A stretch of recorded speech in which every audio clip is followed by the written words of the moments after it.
Hello, ladies and gentlemen, and welcome to the 31st episode of the GeekVerse podcast. I'm going to get ahead of myself there. We're not on to 632 yet, but I am the Clown Prince of Guts, Tressnell, and I'm joined by...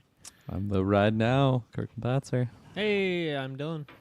The row of Hurrims, Taylor Field. I don't like that. Don't He's like really that. gone off the wagon here. Yeah. That's something you can go check out. It's right now, currently just for the patrons, our 9-year anniversary cast. We talked about eras. I feel like that's an era that never left, is Taylor's odd, sometimes questionable nicknames. You know, I feel like they've gone better over the years, but that's something that's been consistent. I guess for the first year, didn't you always used to do the something of something? Wasn't that a gimmick for a while? Well, yeah, and I call back to that. Taylor Field of Fields. Field of Fields, I guess so you're doing that right now, aren't you, though? I guess. I'm kind of playing off of it. The row of Hurrims. But you got the oven there. It'd be the row Right. of rows, you know, that would be, or the Hurrim of Hurrims. But instead, I combine the two. Yeah. Well, now everyone's a little less smarter than they were a couple minutes ago. But that's what we do here at GeekVerse Podcast. And that's what we are. We're doing a little newscast, a little mini one. We're going to, of course, talk about what we've been watching, talk about some news, and we're going to rank the Alien franchise, which a big thank you. I got to go check where it is. I think it might be creeping in the top 10 Alien Romulus. So big thank you to everybody. It's been a consistent one that usually you get your first weekend. There's like a drop off, and then everyone random's like, oh, random Tuesday, nice little pop there. So thank you for that. And if you like that, as we've pimped out before, we reviewed every single Alien movie, and Dylan and Taylor also revealed Alien Isolation, but we're going to be talking about a little bit more about that stuff later. So yeah, lots of good stuff on the feed. You guys, Dylan and Taylor, again, another cast this week. What were you guys talking about over there on SideQuest popping off? It was a good episode. We talked about some of the games we've been playing. We talked about some Xbox achievements. Got a little nostalgic there for a minute. Talked about some new game announcements. So it was a fun time. And then next week should be pretty good with Gamescom because there was quite a few things at that showcase. That'll be fun to talk about as well. Is that just me on that one? Is anyone else joining? Everyone else is The door's busy? open. Kirkland, Okay. Taylor, you guys stopping by? To be determined. I'll translate that I'll be as a determining no. with Kirkland. Okay. If not, Taylor, oh man, I want to know. Maybe I'll get a quote for you for SideQuest about your Indiana Jones thought. You know, we're talking about eras again in 9-year. I should have brought that up. How many times we bickered about Xbox and PlayStation, and here we are. Xbox just giving away one of their big exclusives away for the year in a couple months to PlayStation. Taylor, you know, it's a sad time for you there. But it's not The going war's to be over. available on a Games Pass platform that they have, right? They're going to be selling hard and digital copies. So they're going to be That's making fine. bank. Hard So, I copies, mean, yeah. make the money. Yeah, People will pay for it. It'll eventually be on that. No one's buying an PlayStation Xbox Plus to thing. get Indiana Jones. I'll tell you that right now. But Not people Harrison will Ford? buy a $70 copy of a game. To play Listen, on Taylor. PlayStation.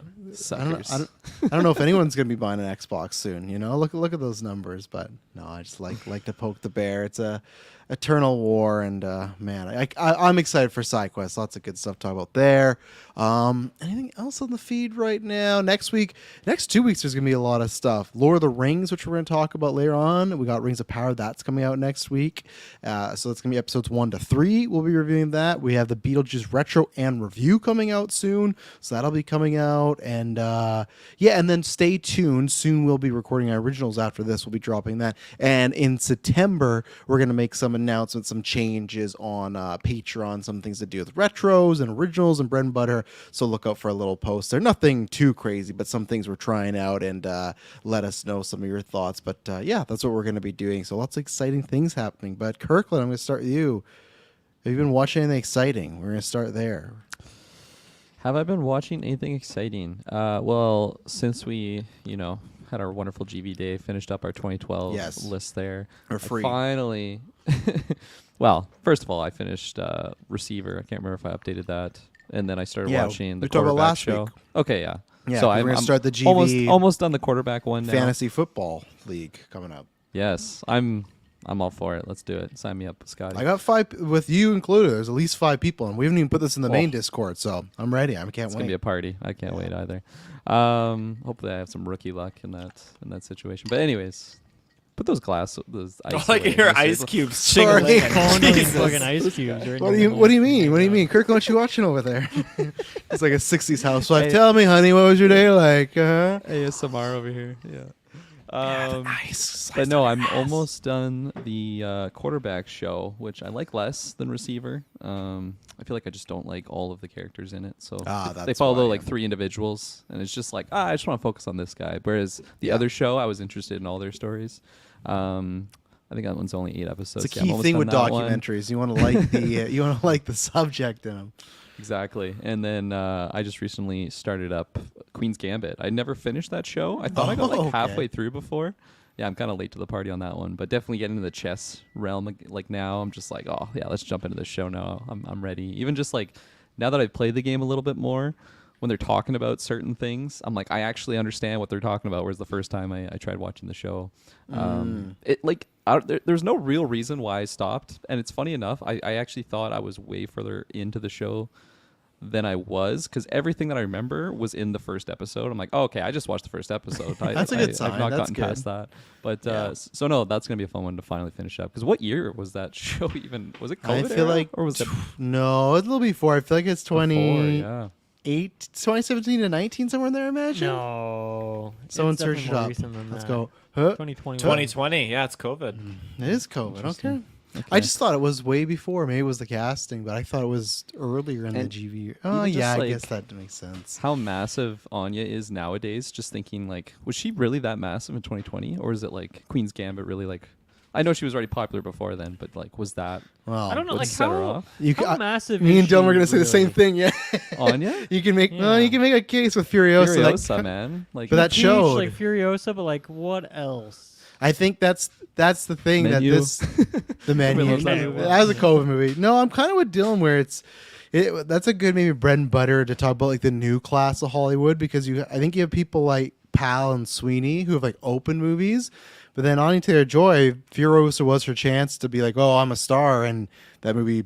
Yeah, I don't feel like she's a lot bigger right? now than when Queen's Gambit even. came Yeah. out. Like I feel like she hasn't really gone. She's kind of like Interesting. plateaued. I think almost, I think there's difference between like social media popular and like paid See- for popular, right? and like, yeah, like pop culture wise, I just feel like that's why Mm-hmm. she is so high up in my. She's like, I don't even know if this is accurate, but like, isn't she like into the fashion realm too? Like, she just seems like she's always in the headlines for me. So, But is that just because is she doing fashion stuff, or is she just wearing very provocative outfits? she's just at places where famous people are. She's So I'm like, at oh, she's so hot right now. She's She's at the she's Met number one. Gala, you know. Yeah, popping stuff off. like that. I see those faces. So I'm like, but I mean, yeah, you're probably right. But maybe just Michael Shannon was at the Met personally. Gala this year. Did you see what he wore? He wore a suit and he brought a bag of potatoes. It was a bag of potato chips. Is great. Oh, I thought you were gonna say a bag of weeds, That like was full good. Mr. I Green. saw that. I saw Yeah. that. Yeah. So Michael Shannon's going to Met Gala. You know, I we mean, could be he's going there in a few never years. been hotter than ever.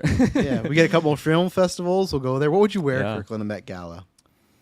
I mean, is money no option, or is money big? Yeah, option? let's say we hit a big, and it's just like your dream outfit. Oh man, I got like very shiny polka dot tuxedo.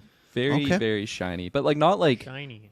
crazy bejeweled where it's like obvious. It's just like black, and then I don't even know what It to sounds compare like- it to. I've 'cause seen I like know black there's some- diamonds and they sparkle like crazy. I would want that for a suit with the It white, sounds like one black of those with white things polka that, dots. like certain celebrities have, where they design their outfit such that like when cameras take pictures of it, it just like fries the Exactly. camera. Yeah. That's what you're going for. You don't want to be known Flashbang. that you were there. I want to be wearing a flashbang grenade. Okay. You know? I The want opening to something with a Skyrim cape. is how people should feel when they see me. Just like, you're finally awake. I want something with a cape. I don't know the whole outfit. cape, Something eh? purple and something with a cape. And like a a full long cape or like a Lando cape? a long, maybe a Lando cape, but that's like long. Like it's one of those like a dress you have to Just drag. wearing a red carpet around your neck. Pretty much. Yeah, red carpet. So it's like, where does the carpet end? Where does it begin? You know? There's That'd some be good. meaning in there. It's Yeah. it's up for interpretation. It's like true Exactly. art. What do you guys wear? Oh man, I have no clothing style. I don't know what I'd wear. Probably that hat I'd that pay you have some on guy right now. to. I'd wear this hat and nothing else. Yeah. Would you pay some guy though? Because after we talked about something on 9-year, last time you paid someone to trust them to do something, it didn't go well. So would that experience make you be like, should I not I pay? already forget what is the. We were talking about hairdressers, remember? And you're like, oh, I'm gonna spend money to get all this done. Yeah. up. Okay. Well, that's like I paid $50. If I'm paying someone to be on the Met Gala, I'm gonna pay them. I don't know. Probably what does that designer get? Like thousands of dollars, probably plus the cost of the thing itself. So I'd trust that person more than random hairdresser in Kelowna. I If you I don't- would Go ahead. I feel like if you don't already have someone to style you as well, the Met Gala would just like, it's like when you don't have like a lawyer to defend you, like the Met will just provide you with a stylist because they don't want you looking like a slob, right? Or they just take your invite away. Like, you're not, Yeah, they have a bouncer at the Don't you pay door for who it, just doesn't let you in. It's like No, not if you're $100,000 famous. to get Not if you're famous, you're not paying to the Met Gala. Like you're that the people in charge of their money pays for it. I'm sure. I'm sure they don't even something- know about it. I don't No, even like- really know what it is.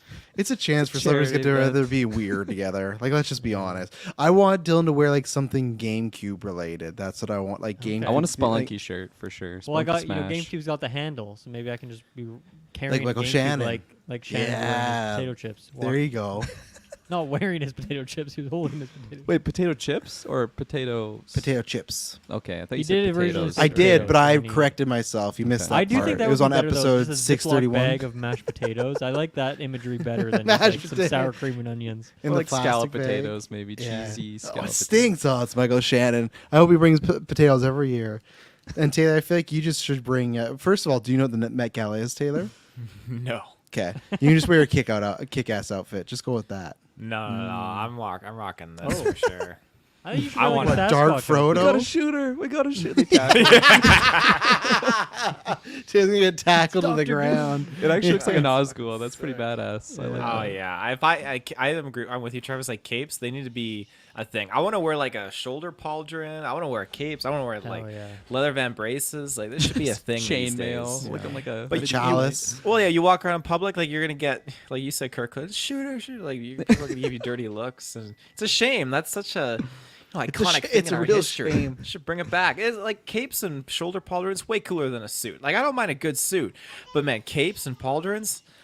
Do you mind a that's good good. suit? I've never seen you in a good suit. It was his wedding. I've many Wow. times been like, hey, no, I mean like You've I never don't. seen I've, him in a good suit, and you went I've to never his seen him wedding? wear What a suit. slap. No, I'll have because to he send you didn't some wear. of my Christmas parties I've been. He to. no, because we didn't wear suits for his wedding. That was my biggest hang-ups. Because I was fine. I'll do it because I'm best man, not a suspenders fan, and I want suits because that's no what I suits, associate with weddings. But I've never seen Taylor in a Travis suit. was bridezilla at Taylor's wedding. I No, said it he, once. He and rocked. then- He rocked it good. Those suspenders look good on him. Suspenders. Now Well, no, we Mad- insult you Mad- back when you compliment. Madison got me a real nice. We went to what's that place called? Tip Top Tailor's. On Got me topic. a real nice suit jacket. No and a nice pauldron pair though, of- hey? Tip Top pauldron. Tip Top Taylor is great. The next time I get a suit, I'll get it from there. That's where I got my grad suit. I got I another think I suit. got my suit there. They got actually. good Yeah. deals. They'll throw the pants in free if you get like the dress shirt and like the jacket usually, and they have good prices. So I only got a You butt just have a grab for free. surplus of pants. How does that? How can that be profitable for Frito Lay? That doesn't make sense. Maybe they're just cheaper, or they could be. Maybe people will be like, "Hey, I've ripped the suit jacket." Maybe it's more realistic that they rip the suit jacket, so it's like you need the jacket. Like, hey, you need the pants again? Like, no, just a jacket. And because like you do need a good pants to go with it, but if people look at one thing, they're gonna look at the suit jacket, especially if you primarily have a job where you're waist Right. up. No one's that people see, browsing right? for pants when they're getting a suit. No jackets are also much more expensive, right? Pants can be Yes. like $50 to $90. With a jacket's like $300 to Right. $400 bucks. I mean, especially, and then even before you get a tailor too. If you get a tailor, that's gonna change a little bit. So, yeah. Big time.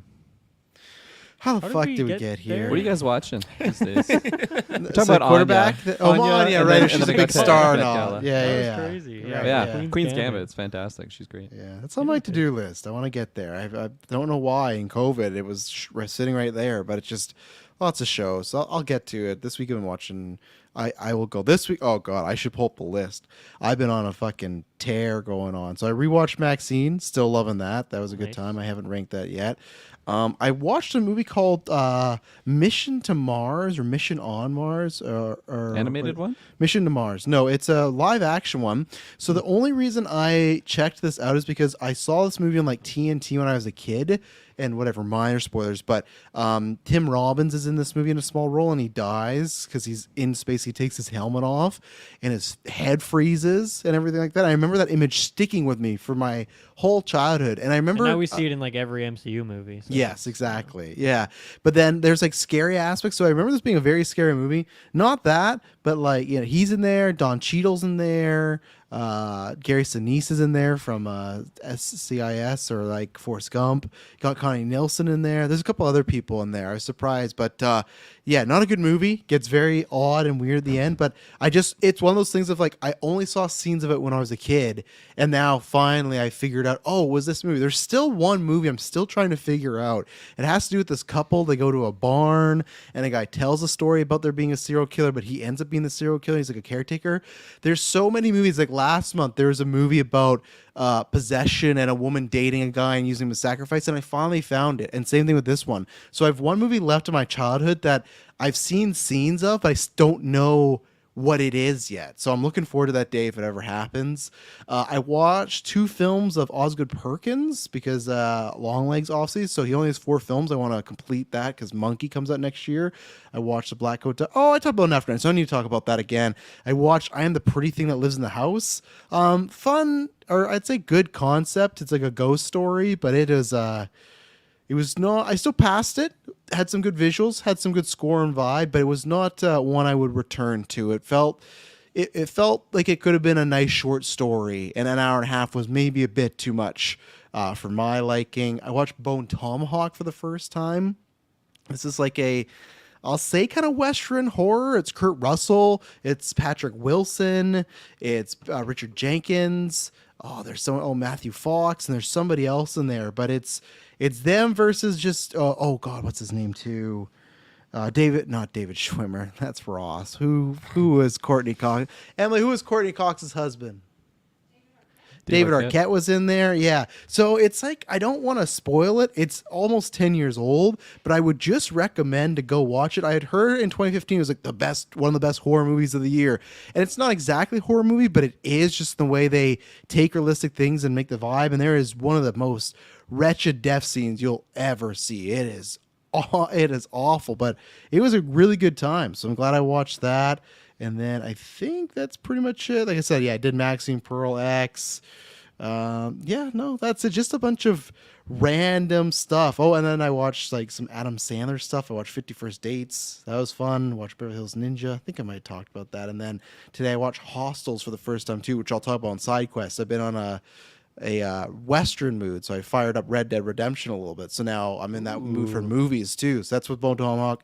And then I watched Hostels, which was a very, very deep and dark movie. It's Rosamund Pike. It's Christian Bale. Christian Bale has to transport this criminal from one place to another, and it's a guy that's like killed a bunch of his friends. But there's like a whole backstory, and the first 2 minutes is just like disturbing stuff. And I don't know why I never got around to seeing it. It had been nominated for some Oscar stuff, but it was fantastic. So it's been a good week of just watching random stuff. I have no rhyme or reason right now. It's kind of like this is there or this is here and stuff like that. I plan on watching probably Longlegs this weekend because that's out on VOD, so I'm excited to get that another watch. But yeah, it's just like a bunch of random stuff right now. So that's what I've been watching. Very nice. What about you, Taylor? Well, the biggest thing that's kind of been taking up my time is I started watching The Bear. This has been on my watch list for a while, and oh man, Stop at season 2 supposedly. You know? Yeah, interesting time to start. What? Oh, he wasn't on after 9. He doesn't even know. He's too innocent. Don't never tell mind. him. Perfect time to get in. Yeah. Oh, okay. It only gets better. Okay. Peaks in its most recent season. I am halfway Can't wait through for 4. season 2 right now. So That's where I am too. Me and Emily okay. are like stalled there. We started months ago and we just haven't finished it. it's a lot more, I'd say, character development in 2. It's a lot more slowed down than season 1. Season 1 was just like balls to the walls chaos, and but I'm loving it. I really, really am. It's great. I feel like this whole season so far is just going to be, I don't want to say that in case people haven't actually gotten there yet, but I like how each 30-minute episode just feels like it doesn't feel like 30 minutes. It feels much longer, and you get a lot of content in that 30 minutes. They cover usually a lot of ground, but they don't waste a second either. I feel like every 30-minute episode, it knows what it's going to do. It knows what characters it's going to incorporate, and it's focusing on the specific thing to move the overall story forward, and I really like that. So overall, it's just a great show. Really, really enjoying it, and I'm glad that we're getting more. but I'm sad knowing that season 3 is around the corner, and then I know there's gonna be that grace period where I gotta wait for season 4 to come out. It's gonna be driving me nuts because this is definitely one of my favorite shows right now, especially while I wait for the Yellowstone season coming out this fall. That the one and only. What was that movie he did? What was that? What is that? cowboy movie? Whatever it is, Horizon. Horizons, A new yeah. saga. That'll be on Yeah. VOD soon. You can watch. Oh, good. Did it well, come out in theaters? Yeah. You didn't tried. hear about this? No. Well, Eventually, probably I will forgot. watch it, but he gave It up bombed Yellowstone for majorly. this movie. Yeah, I know. But Well, like, did this movie that- come out like? That's out a black already? and white issue. He also had a lot of. He didn't was like throwing give it up. fists. Yeah, he had a lot of He's ripping problems out with the posters creator. on his way out. The yeah. creator and him had some issues, so I don't think it was like I'm going to do this. I think after the fact it was like, let me show you I can do this, and not He not a showed great him all move. right. Anyway, so that movie came out, and then Kirkland, the second part was supposed to come out in August, and they just canceled it. And Oh, like okay. I didn't hear yeah, this. No, that's and the movie interesting. still exists, so I'm sure it's going to come out at some point. They're like, we're going to let people find it, but like, I don't think it's going to get a theatrical What the hell release does that now. mean? Are they like releasing game like when they did the Iron Thrones across the globe? Well, they're putting they're- out these copies across the globe. So they're thinking like the first movie came out what, June maybe, right? I think June, July. I think June, something like that. So the original plan was to only wait or something 2 months. So they're trying to say like, well, more people will see it, and then that's when we'll Oh, put out God. part 2. But I don't think people are going to see it. I think funny enough, westerns are like a very other than Django, which I don't even know what Django's box office is. To think of a western in the last 10 to 15 years that was like a mega hit, I don't know. And that is the thing that everyone says, oh, superhero movies are the next westerns, because that was westerns in the heyday. It was western after western after western, and they all were super big and did very well. And then people just got burnt out on them, and then the genre kind of died out. They still exist, obviously, but to be like the money makers, so it was already a risk. And they were 3.5 hours, but $426 million. That was the box office. and It's no, Tarantino's Oh, highest I thought you grossing movie of all time. I thought you meant Horizon. I'm like, what were they expecting then? 426. That's great. That's fantastic. Yeah. No. That's Django Unchained. Yeah. No. Now I hear that. Yeah. Horizons, I think, is like $1.05 or something like that. So, yeah. What is it called? Just Horizon? Just Horizon. Just no Horizon. Just put Horizon 20. No, it has the 20 subtitle, right? Isn't it like a new saga? It's like an American saga or Oh, something like okay, that. yeah. They're really going for that. You know, good old boy. What is it, like 3 million? So its budget was $100 million. And that's it- Costner's own money, by the way, too. Well, it said he invested $38 million of his Yeah. own money. And they got other It went people. on to gross $29 million domestic Okay. and 3.6 internationally. Yeah. No, not great. Not great. That's bad. Hate Yeah. to see it. Nobody's seeking out those fucking copies. I'm sorry, Costner. And like, it's not the movie that like goes on with time where like it's got good.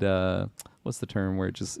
I don't know. It's got Longevity. good. Legs. Yeah, yeah, exactly. I feel Well, like that's what the they people think. that are gonna go see it are gonna see it right at release, and then no one else is even gonna hear about this. But No, if you ask them, people are gonna find it. Then they'll be there for part 2. So they haven't filmed part 3, so I don't think that's happening. I think that's DOA. So, but yeah, Taylor, that's what we were talking about. Dalton kind of referred to what we were talking about in After 9. Everyone kind of agreed season 3 of The Bears kind of maybe a misstep, maybe not its best people on it right now. So Well, that is unfortunate. so prepare because yourself. I will prepare myself. Yeah. Yeah. Damn. Last 2 other things that we've been also juggling is The Office and Parks and Rec, and juggling those back and forth. Wow. what about Gossip Girl, Taylor? You still going on that, or you? The benched Bear it? has replaced my, Oh, my okay. excitement for it right now. So. That's fair. So wait, are you Imagine guys you not watch watching it? it at all? Parks and Office at the same time. Does that not feel like too much of the same energy? Episode back and forth, one of Yeah, we Office, one of switch back Parks. and forth. Like, what is the decision between like, let's put on The Office tonight versus Parks and Rec?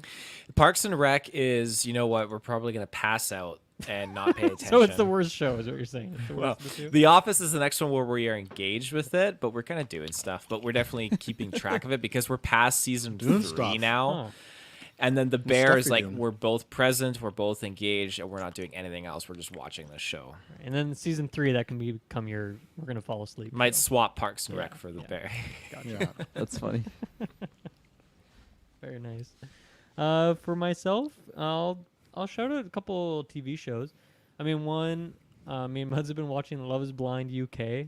Have you? I believe is Oh. the first season of Yes, that. it is. Yeah. That version. I think it's done now, but then there's like 2 more. There's like the follow-up episodes coming out at some point. So I probably watched like 70% of it. Muds was kind of watching it, and then it's just so good, you know. It is just yeah. good stuff. I can't deny it. So I haven't watched it in a while. Like I watched the first season. Obviously, we did that review back in the day for the very first season of the American one. But The I American haven't seasons are revisited getting since tough. The last season had like just 2 weddings because no one.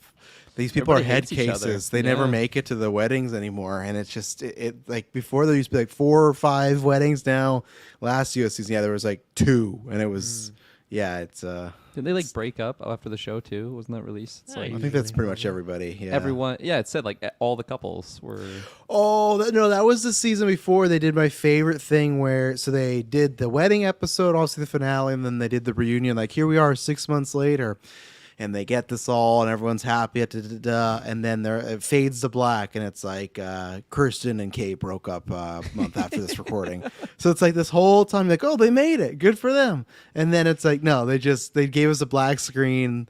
Somehow they broke up, and that was it. It's like, wow, okay. So they moved to UK. They're like, the show's gonna do better here. Give Well, me they- another shot on a new. Yeah, season. they have a bunch of versions. I want to watch some. Emily won't watch the other ones with me, but they have like one in like Brazil Spanish, one I a saw, Brazil yeah. one. Yeah, I'm probably gonna at some point watch them when I'm working home because I'll put the dubs on for that because I don't have time to sit there and read the subtitles. But Yeah. I love it's a great concept, you know. It's fun. Yeah, the UK one was it was pretty good. I feel like the first half is always the more enjoyable part. 'Cause Yes. There wasn't really too much interesting in like the last sequence, whatever. And The meet there the was a little parents bit is of usually drama, rough. but there was like a couple fun storylines early on, and then like it kind of maybe got a little less interesting as it goes on. But that's kind of what goes on with that show. So that was a good time. And then 2 kind of these aren't older shows, but they came out like 2 or 3 years ago. Have you guys heard of Kunk on Earth? No. It's on Netflix, and Sarah Amanda showed it to me. This is a comedy like history series, I guess. So it's like 5 or 6 episodes. There's this I don't know the name of the actress comedian who does this, but she has this kind of character that she plays up called Philomena Kunk. And so she just like it's like a history. It's like the retelling of human civilization. Like it starts in like the ancient era, and then moves through like the medieval era, and then there's like a modern day episode. And it's kind of like a rough retelling of like the history of humanity, but like in a 20-minute sequence, like really quick. And then it's just so funny. Like it's really well written. Her dry British humor is really good. A lot of it is like her interviewing like historians and professionals, people who know everything about like the Roman, Empire and stuff, and then she just asks them like the dumbest questions ever, but in like a very serious way. So it's really good, and I was surprised too when I was looking at like the writing credits and stuff, and Charlie Brooker is one of the writers on it. He was like the Black Mirror guy, so it was just funny to be like, oh, he's gotten to cut like comedy chops too, along with his Black Mirror stuff. So anyway, I very much recommend that. It was a really good time, and I think there's other things, I don't know what they're called, but like Kunk on Other Things is like the name of the character. So highly recommend that one. It's a lot of fun. And then the other one that me and Muds just started, we've been looking for a new show, and so we got Apple TV again because there's some shows on there we want to check out. And the one we just started is called Defending Jacob. Have you guys heard of this one? I've seen it. Yep. You've seen it. Okay, yeah. So Yep. we're on we just finished episode 2.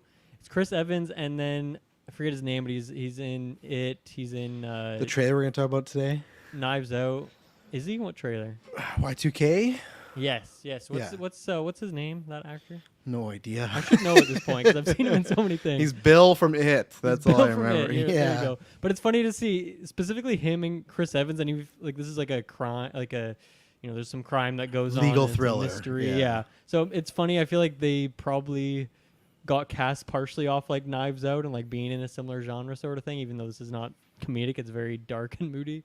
But then the funniest thing for me is that Kirkland Taylor, our boy Pablo, is in there, which is so funny because who does he it gives play? me like a little bit more respect for him because like his voice is like very different than it is in Halo. And so I'm like, okay, either he was acting in Halo or he was acting here. But in the Halo show, we constantly ragged on him for like stone face, never acting, like not really doing anything. But clearly he's doing something. Whether it was in that show or this show, I'm not sure. Not that he's the most compelling character or anything, but it was just funny to see him in something else. So, so far so good. It's a little basic, a little by the numbers, but I'm still intrigued at this point. So we're gonna probably make our way through it.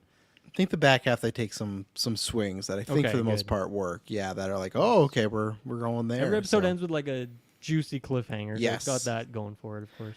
Yeah, no, I remember what I think that's when we got an iPad and we had like Apple Plus for 3 months free, and okay. it was like that the morning show, which I'm still 3 seasons behind now. But that like first run of Apple we watched, and yeah, I remember it being good. I want to watch. And I think it's in a similar vein that Jake Gyllenhaal shows on Apple as well too. Right, I think that was another one that we were maybe going to check out. Yeah, I've heard it's kind of this type of vibe and everything. So yeah. So yeah, that's what I've been watching lately. Taylor, you like Pablo being called your boy? I mean, I feel like he's definitely under the boys' umbrella for me. So Yeah. Nice. Is yeah. he- there the you bottom go. of the list. Dalton, presumed innocence, fantastic. That's the Jake Gyllenhaal one we were Okay, just talking about. Jaden Martell is Jaden that Martell. guy. Jaden Martell. Okay, I'm going to put that in my brain and I'm going to remember it.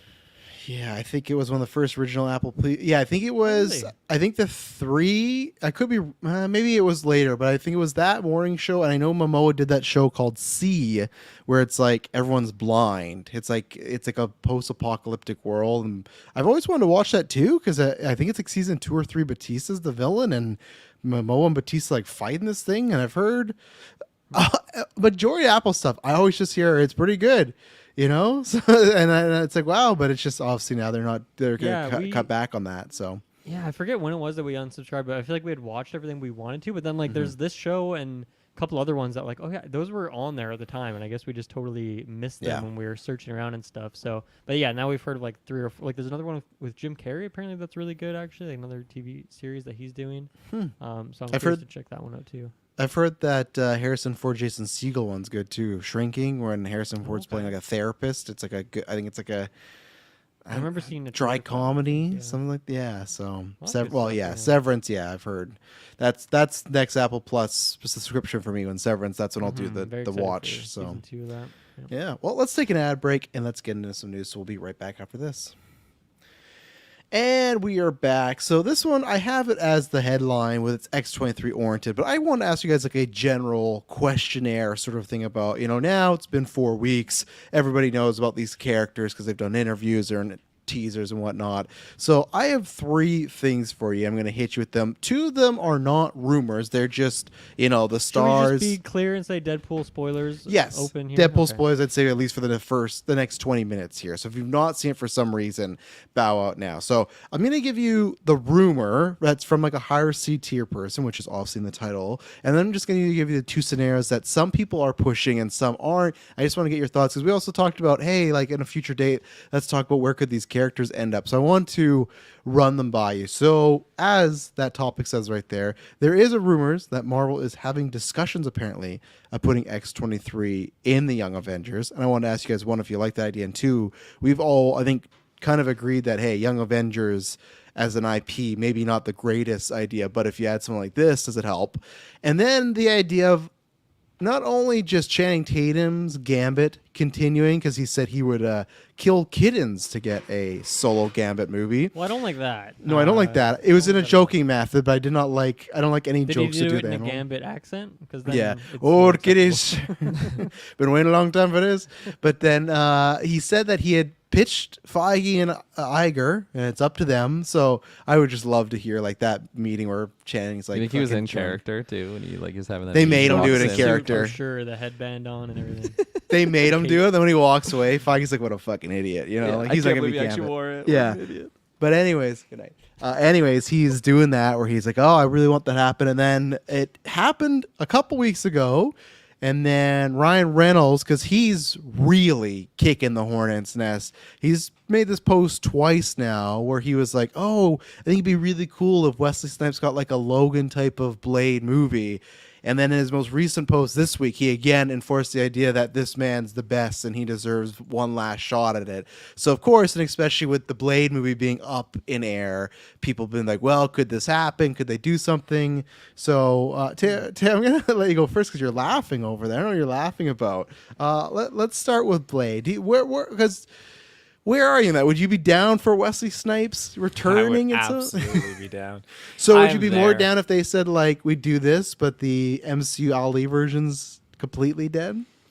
Well, I think that's why I'm laughing. It's funny to think that the MCU would give us a sequel to something that was just a what was it, like 20 the years first? old? Yeah, like the 20. That's like 19, the first 1998, I think the first one. The last one's Wow. 2003. I'll get the for sure Wow. stats. Yeah, but- so that's crazy if Disney was just to, like, MCU canon make a fourth one of that film, and I would totally be there for Yeah, it. I'd love to 98 see for Wesley Blade. Snipes. Seeing Wesley Snipes pop off in Deadpool and Wolverine was fucking awesome. I loved it. I think people at this point just really want Blade, though. I think that's the main thing. Vampires are hip. Vampires are cool right now, and Are they? I'm. Why are they oh, hip yeah, and it's- cool it's- Is that again? accurate? I Yeah. think you get It's the Anya Taylor-Joy situation again. you get So you- hot we've, right now. We've Yeah, conquered God. the Vampires. Get all her over playing the a place. vampire. She's going to play a vampire in Yeah. Blade. Yeah, she's going to play Dracula. Fuck, give We've me gotten that. over the Twilight fandom, and that was its own thing. And now Okay. here we are with Nosferatu, and we got the Well, that didn't Last come out Voyage of the yet. Demeter. Like, Well, I that think bombed. Well, still, and, people and then love remember the these Nick Cage vampires, movie. though. The Nick Cage movie also bombed. The reason I'm bringing it up is because I feel like we talked about this last year when we were talking about vampires being like they're not in right now. For some reason, vampire movies are having a really tough time with people wanting to go see them. Well, that's the thing, though, with Blade, is it's so much more than just a vampire movie. He's the Daywalker, man. Oh, and he's MCU. Holy shit, that's the bee's knees right But by there. proxy, I so- would not say they're hot right now. You could say Blade. You could make the case that Blade could get them hot, but I don't know if they are hot singular right now in the movie sphere. Hmm. You got one Maybe. more example of one that was Yeah, successful? I'll take one. How recent? 5 I'll years. take- 5 I'll years. take 5 years? Yeah. Am I limited to movies? Yes, I'd say because that's money. We're like, Usually yeah, sure. TV Interview shows the aren't at the Vampire box has a office. TV show, but let me see if I can find the most earning vampire movies. When did Zombieland 2 Daybreakers was in come the out? last 5 years, right? I don't know. Zombieland? I don't know if that's vampires, No. though.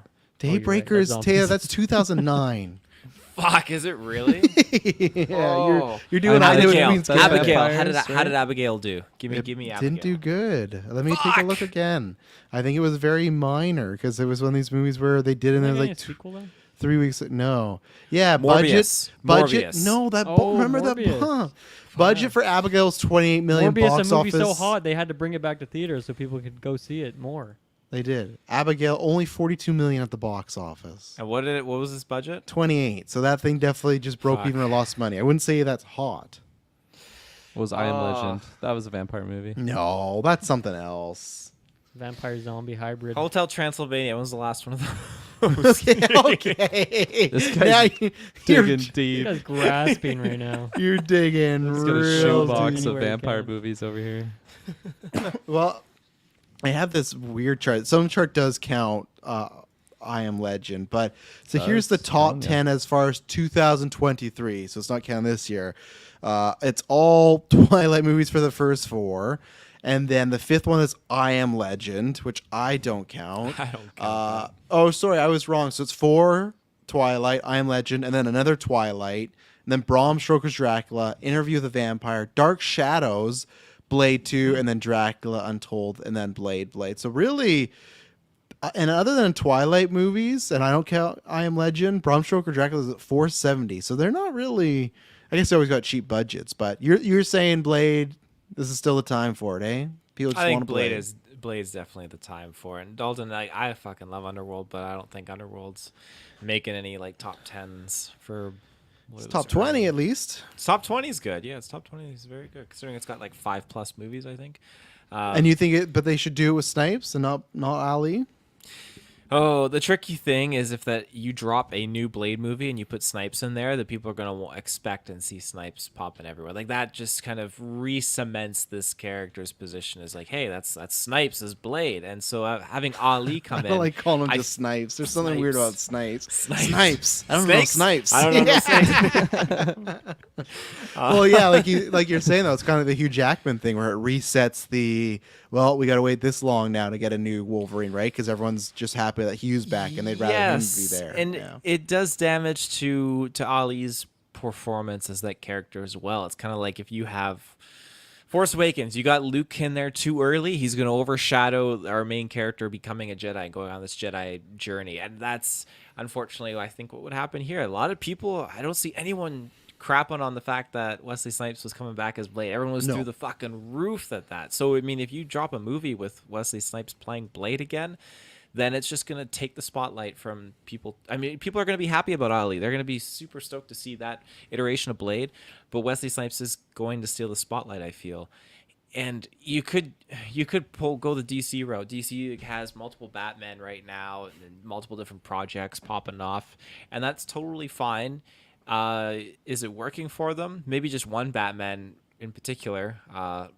But I just it think, didn't work for any of the Batman and the Flash. So yeah, so I at the end of the day just think that as much as I would love the Snipes one, the fact that if they've given up on the Ali project, then they should move ahead with Wesley Snipes. But if they haven't, then I think Wesley Snipes should definitely just pop back in here or there in a couple projects, but maybe really dedicate your time and your money to this Ali version, because I would really like to see what they do with it. I think they've dedicated a lot of time and money. They announced it Time 5 for years sure. ago. Yeah, Yeah, but and then- money because they keep hiring these fucking writers and directors and paying them to work on. But it I and just nothing. I laugh again because I think, man, they've spent all that time and money, but here we are with a Deadpool and Wolverine movie, and you got Wesley Snipes' Blade popping in for a very short duration, but man, it was fucking great. It was well done, and we didn't even have him fight vampires in this movie. It was just a damn good time.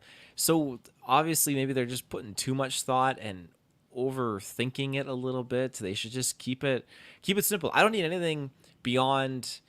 Like I don't need world ending or I don't need any more vampire gods. Let's just keep that out of there. Just keep it down to earth. Keep it simple. They've already done Dracula, so they don't got to do Dracula again. Just give us like, well, who would be a cool MCU villain that? Well, Blade they could already face got a off? villain if that movie would happen. Remember, it's Lilith. Oh, You didn't Mia Goth. Yeah, the Mia Goth. Yeah, she's cast if that continues to happen. So And what was Lilith? Is she an evil vampire? vampire, demon, underworld, multi-character, like like I'd say like God, supernatural villain. Just like the things from I Am Legend, you know, vampires. Yeah, something like that. Okay. Yeah. I pass the torch to whoever wants it. No one wants it. No. This is I mean, I love Blade. That's like early fond memories on. I feel like Spike Channel. Like they would always have like Blade movies, or maybe it was the Space Channel. I just remember them being on TV like Yeah, all well, the time. They have Right the after show AVP. too. The show. There's a Blade show. There is a with Blade Wesley? show that I With would Wesley? know with Sticky Fingers. I would love to one day. Yeah, Sticky Fingers. Okay. I would love one Circle to. back to that. I'd love to one day retro. It's only 10 episodes. It got canceled. I've never fully seen it, but yes, there is a Blade TV show that Spike did. Yep. Wow, there you go. Didn't know that, but that makes sense. Why would have been on that channel? What's this? Is this Sticky There it Fingers? is. Oh my gosh. Yeah, Looks like sweet. Dokes. I do. Surprise, motherfucker. I wish. That'd be Look a at good that play. tattoo. What is Yeah. that? Who the hell is Sticky Fingers? Oh, that's his actual name. That might be my favorite Dylan quote. Yeah, I wasn't bullshitting when I said Sticky Fingers. I don't know. Click on Sticky Fingers. Find out who he is. I just know him as Blade. I think he maybe was a rapper. Just click on him Four-time- down there. He's down there. Spelled Four-time Sticky Oscar winner. Fingers. Yeah, okay, click on him. I'm guessing Full he's a name, rapper, Kirk right? Jones. Look at that. Oh. Can you just click on his wiki so I know what he is? My God. Okay, yeah, he's a Stage name, rapper, yeah. record producer, best known as the multi-group Onyx, right? Yep. Onyx. Yeah. Oh, he's been in Okay. quite a bit of stuff, actually. Really, but yeah. So he was the TV show Blade, and I remember that because, There you go. like Taylor said, that's another thing on Spike they spammed. Even after it was canceled, it was lost. So what you trying to get some information so we get him in a movie, Taylor. Leprechaun 2, Back to the Hood. God. Is he? He's not in Blade Trinity. There's I don't know no. why they would Click put on his him in IMDb. Make sure click on his IMDb down there. Go to 04. Let's see if he's a regular. Sticky or something. Fingers retro. Yeah, because that's who. Oh, what sound? That's a full circle. So he was on the soundtrack of the original Blade movie, and then he Whoa. played Blade. That's pretty cool. That's pretty cool, man. He's in 9 projects. We gotta get Sticky Fingers. I'm telling you, we gotta get Sticky Fingers in a GeekVerse movie one Jones. day. Absolutely, Kirk Jones. Insane. I want to call him Mr. Fingers though, but yeah. Vampire Riders. Maybe Vampire that was Riders. a successful vampire movie. With a Z too. Yeah. Yeah. Isn't Fingers is with a Z, right? That's he's fair, keeping yeah. it. Yeah. It's 12 episodes. So yeah, one day, 2006, we should definitely watch the Blade TV show. If that Blade movie ever comes out, we should retro that show. Easy watch, I will. bet. Yeah. I'm there for that. But are you So, there for the Snipes movie? I would be, because I so much nostalgia for those movies. I still think the original Blade has one of the greatest action movie intros of all time. Like, it is so fucking good. I hope we eventually retro those movies because they're so good. But Whoa, Kirkland. full circle moment. I'll say, yeah. I think we definitely retroed them when you were around, and I guess not available because we Too did long all ago. we did all 3. But maybe we can do a commentary track Yeah, on when movie did night we one do time. that? Why, do my why own. did we do that? Custer Dome, and we did it. Oh, why did we do the Blade? I think It's maybe probably it the was, announcements. I think it was the first- honestly, I think it was, and I think it was one of these things where I think they're on Patreon for a bit, and then eventually I just put them out on the. Maybe I don't know actually if I ever put them out. They might have been like, remember how we recorded the Hobbits and they were there forever, and then I released them Right. finally when we got the show. Listeners, let us know. Have you heard our retro on the Blade trilogy that I promise we did. Yeah, I know Dylan will watch them again, but we could watch them again cooking because I don't think the audio's great. That's Custer Dome, Dylan's bedroom. I think still in the Yeti. So. Was that when Mr. Saris brought in some ladies and? No, that was during He some brought in after sticky 9. After 9, there's some people. Guys that talking joined about us. Blade. Yeah. But I love Sticky Fingers. yeah, you like the movies? No, just the Sticky Fingers version, man. But you said the Snipes movie. Are you finding the Snipes movie that cost you the Ali version? See, that's the thing is Yep. I wouldn't. Soul for I soul. wouldn't. Yeah. I definitely wouldn't. If I had to choose one or the other, I would definitely take the Ali version.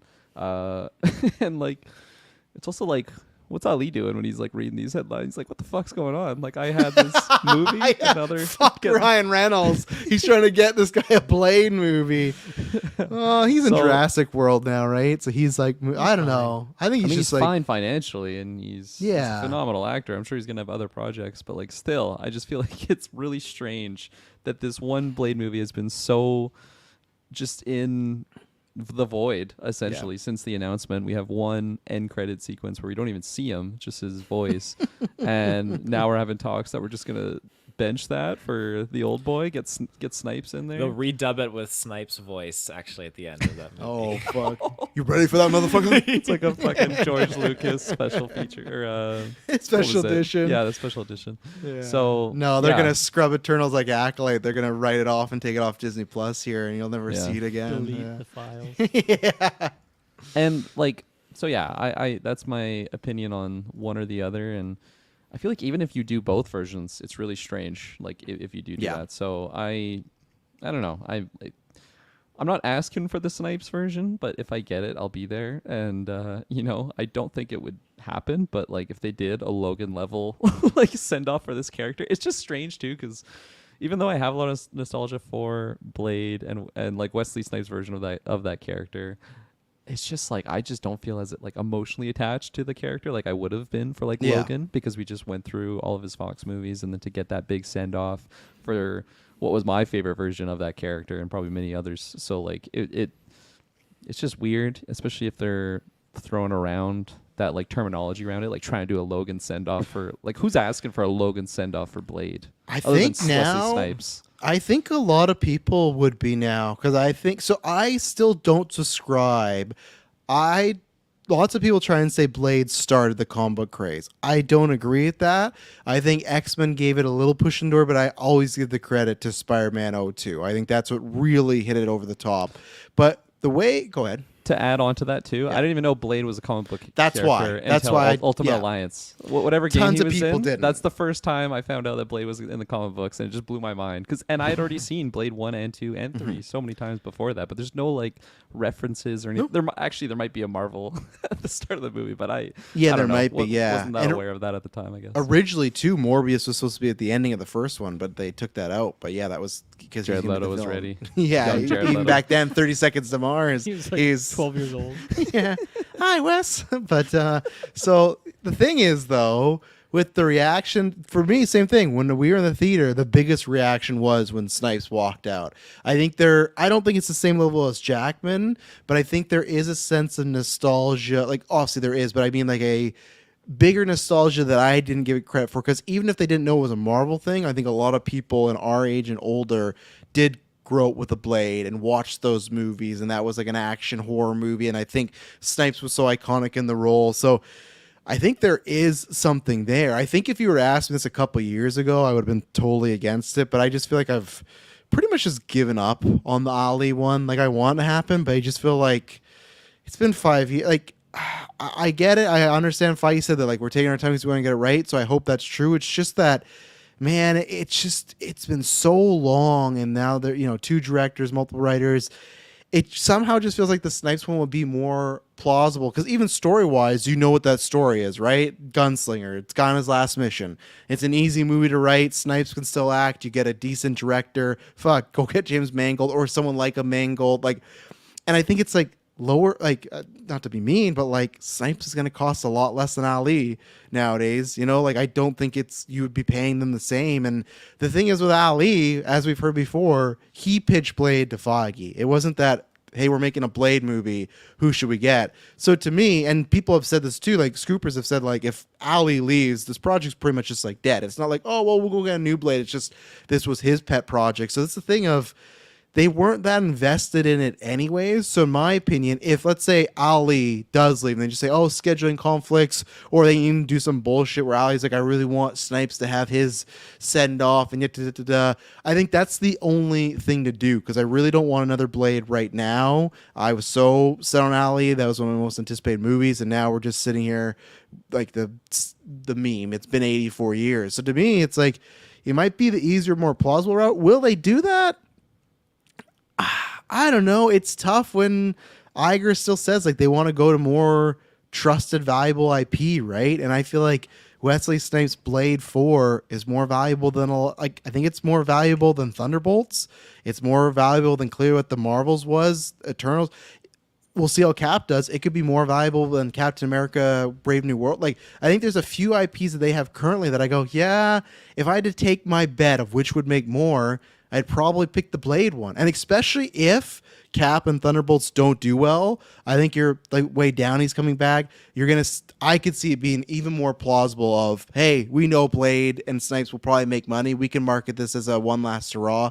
Let's do it. You can even throw Ryan Reynolds as an executive producer. Like, you can do all this stuff to spruce it up like they did with Wolverine. So I'm still going to say no, it's not going to happen. But I think that the idea's been floated out there.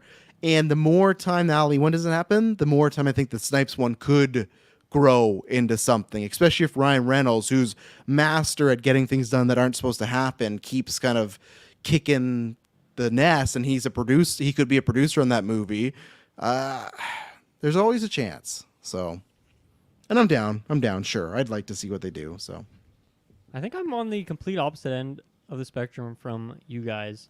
I was completely satisfied with his appearance in Deadpool Wolverine, but to me that was a great endpoint, and I think that I don't need anything else from him. Like, when we do Secret Wars, sure, bring back whoever wants to come back and just put every dollar that Disney owns into that movie. Sure, why not get him back in there? Or I should say, when we get a Deadpool 4, he can be in there again. Sure, why not?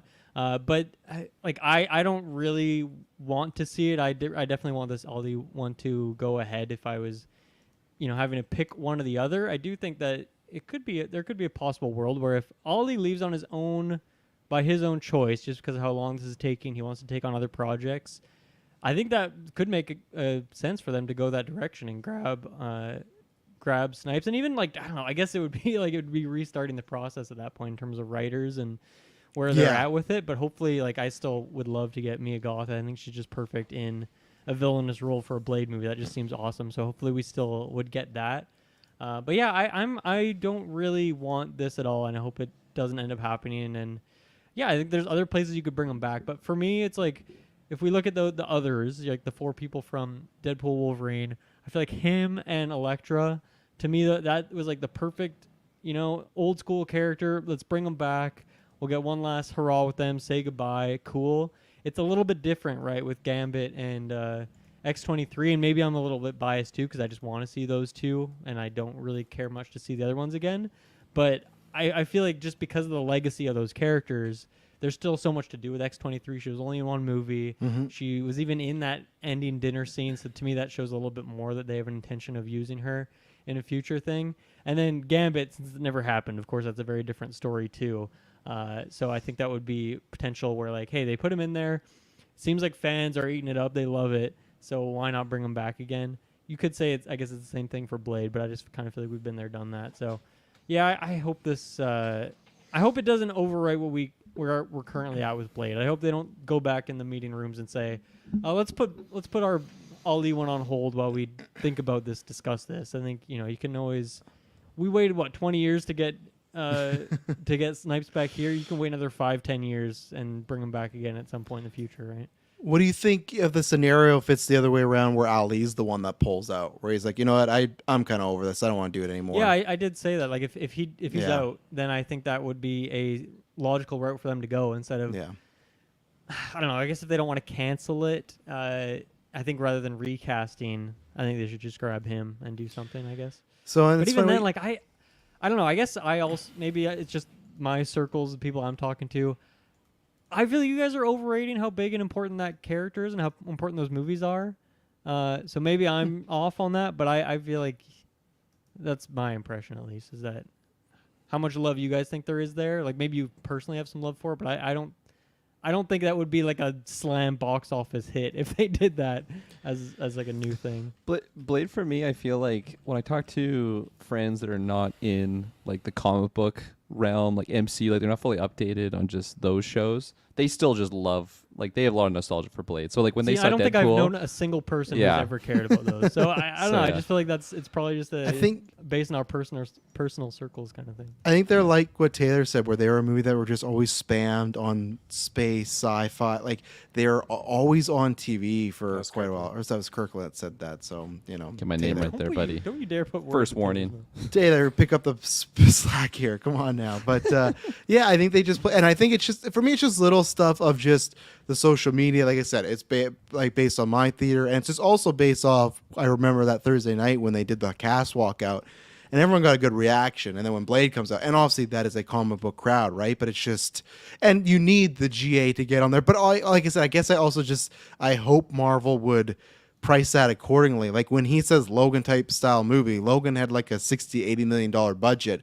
and that's where it's like, if you could do that with Blade, I think easily they could get that as a hit. They could make like a profit on that if they go MCU style and balloon it, and he is versing some vampire multiverse god. It's like, ugh, and I don't really want that. But the other thing I don't really want, and that's like I love him in the movie, but I think that I'm that way. Like Gambit for me, I guess, okay, sure, I'd put Elektra at the bottom of the poll, but like Gambit for me is the next on that rung, because I like what he did in the movie, but it is in like a parody sort of way, right? Not in the way that Deadpool's a parody, where it's that character within itself can still be serious and emotional. Like just even the line of, "Oh, I shot at my dad's dick." It's like that's not a Gambit sort of thing. So I know Tatum really wants that. I know people are having fun, but I think that's it. They're having fun with it because it is Mimi, and I don't think you can make a movie on Mimi. Is the discussion though that they'd make a Gambit movie? Because I think that's his discussion. That's a massive mistake if that's the case. Like he said that's what he pitched to Bob Iger and Kevin Feige. You put him in another Deadpool thing. You bring him back for Secret Invasion. You do any number of things, but yeah, don't do a Gambit movie. Like they shouldn't have done that 10 years ago. They shouldn't do it now, in my opinion. But would you even want him like? as Gambit proper in the X-Men, because even myself, I would not want that. I would not want this version of Gambit. And I liked him enough, but I also don't think the serious moments he got was like, man, this is like a stellar performance. You know, it's like, for me, it's like, yeah, secret, anything multiverse, sure, but for me, that's kind of like where it should end with Channing Tatum's Gambit, you know? I don't know. I see it more as like different directors, different writers making this thing, different objectives with the character. They can take him in a different direction and make it more serious, and he can still be joking, but he can just not be making jokes about shooting out his dad's dick. Like, you know, you can tone it down a little bit and still get what you got there. I am curious what they would do just with like the voice and stuff, because you want that to be continuity, but you also don't want it to be like too over the top. You could do it's like a different universe Gambit, like the one that we would get proper is like not that same one. So that could be a way to do it, but God, I don't know. And you're right, like it definitely is meme stock too there. But I also feel like with Snipes coming back, it's not like he had some huge, crazy, like emotional journey in Deadpool Wolverine either. Like it was about as meaningful as that. And obviously, there's a trilogy of movies to that's lead back why. up on, but I don't know. I think you could definitely. I think there's more ground to be done there with Gambit, and I don't know. I guess it really depends on what they're going to do with the X-Men. We still don't really know. Yeah, because like Blade was comedic in the movie, but he was comedic because the surroundings, right? They didn't make him like a joke character per se, right? He got funny lines, but he wasn't like a parody of himself. Or that's where Gambit, for me, I Gambit's my second favorite X-Men. I love what Channing Tatum did, but I would not want that to. That's my worry is. If they were to have him, then that's what people think Gambit is, and look at X-Men 97. Like I want that Gambit around. I don't want like it is a good time, but that's what I would worry if he was in the X-Men and he's around for 10, 15 years. It's like, oh man, like now Gambit's gonna. I just see the comic books where Gambit's very funny and he's like very like cheesy and I don't know. It's a risky game when you got like someone that's I don't know, meme performance, Yeah. But yeah, I think it's terrible. Don't do that. Don't do that at all. Wow, I don't want the Channing Tatum Gambit at all. I loved it in Deadpool, but just leave it there. Next time I see Gambit, I want it to be a young up and coming actor I've never heard of. Yeah, someone like that. Yeah. So hot right now. Anya level of give it to Anya. Just make Anya, yeah. Just give it to Anya. Why not? Swap it. Yeah, that'd be good. Oh man. Yeah. For me it's just I feel like Deadpool just corrupted me with live action Gambit now. Like that's just who I know. I've seen another live action Gambit in the Wolverine movie. But it's funny enough, that guy kind of looks like Austin Butler. Now that I'm picturing him. Well, it's like the Henry Cavill, David Cornsweet thing. They just look like Superman, right? They look like Gambit. They have it's a handsome guy that has model like features and longer hair. Yeah. So short and sweet. Just don't do Channing Tatum's Gambit. There you go. That's all Taylor, I imagine you're on board for this, aren't you? No, I don't want them to do it. I don't think guy. I could ever take him serious ever again, seeing him in any other project, and especially just the things he was saying. I feel like this is a character that needs to have his like a new kind of approach, a new takeaway. For me, I think he's still alive, and you could pull from that again in the future for sure. But I don't think he needs to have the Channing Tatum like dedicated movie for Gambit or anything like that. I think at this point he needs to be helmed differently with a different actor. I haven't seen this because when I watched Deadpool second time in theaters, I didn't stick around for the end credits. But apparently, in the end credits, when Deadpool's on in the TVA show on the Human Torch clip, you can see Gambit like going back to his universe or something like that. So they do allude to him, obviously for sure being alive, but getting back to somewhere, which I don't know where that is. Yeah. But. I kind of feel like with X-23 being at the dinner scene, it kind of insinuates that like all of them made it, because the movie makes it seem like, oh, they're sacrificing themselves just to buy a little bit of time for our boys there. But then when she's there, I kind of feel like it soft confirms that none of them really died. So then, Dylan, how would you feel about somehow? Obviously, they'd use some multiverse trickamaroo, whatever, this rumor of her being in Young Avengers. Because we've talked about this, that when we went down the rosters multiple times, like, hey, if you're going to sell this to people, you might need some people. And we were always like, oh, you get Spider-Man, but they're not going to put Spider-Man there. But, X-23, Yeah, I mean, I feel like it's very likely that Deadpool, Wolverine, and her would just go to 616 timeline, just in general, to be used in the future there. You know, Deadpool's setting up to join the Avengers potentially. Who knows? So I feel like that would make a lot of sense for her to team up with them, and I would love it. I think that would be a really, really great idea.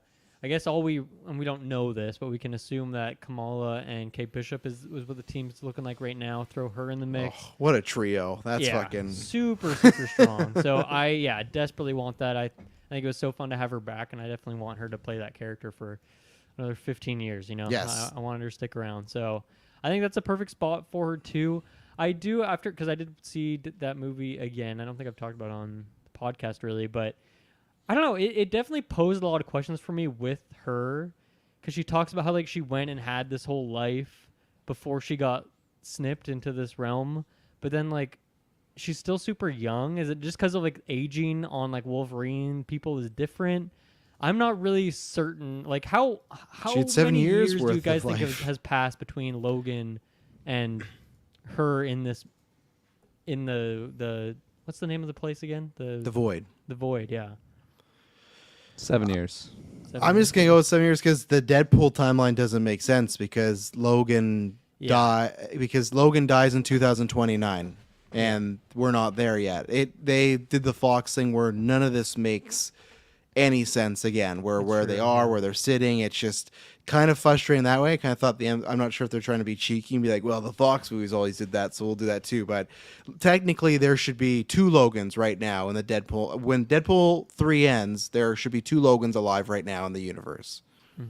But you know, yeah, no, it's super borked, but it definitely brings some questions for her character, and like, okay, we're getting like she went on this whole journey, and like I don't know, I guess I want to know some of those details, and I guess you can fill in some of them. Like you're probably not going to do flashbacks though, so I don't know. I definitely, even if they just ignore that and just say, hey, here she is, she's kind of like Wolverine, have fun. I'm into it, so I want that to happen. I think it needs to happen because Young Avengers needs some juice. 2, I very much want to happen.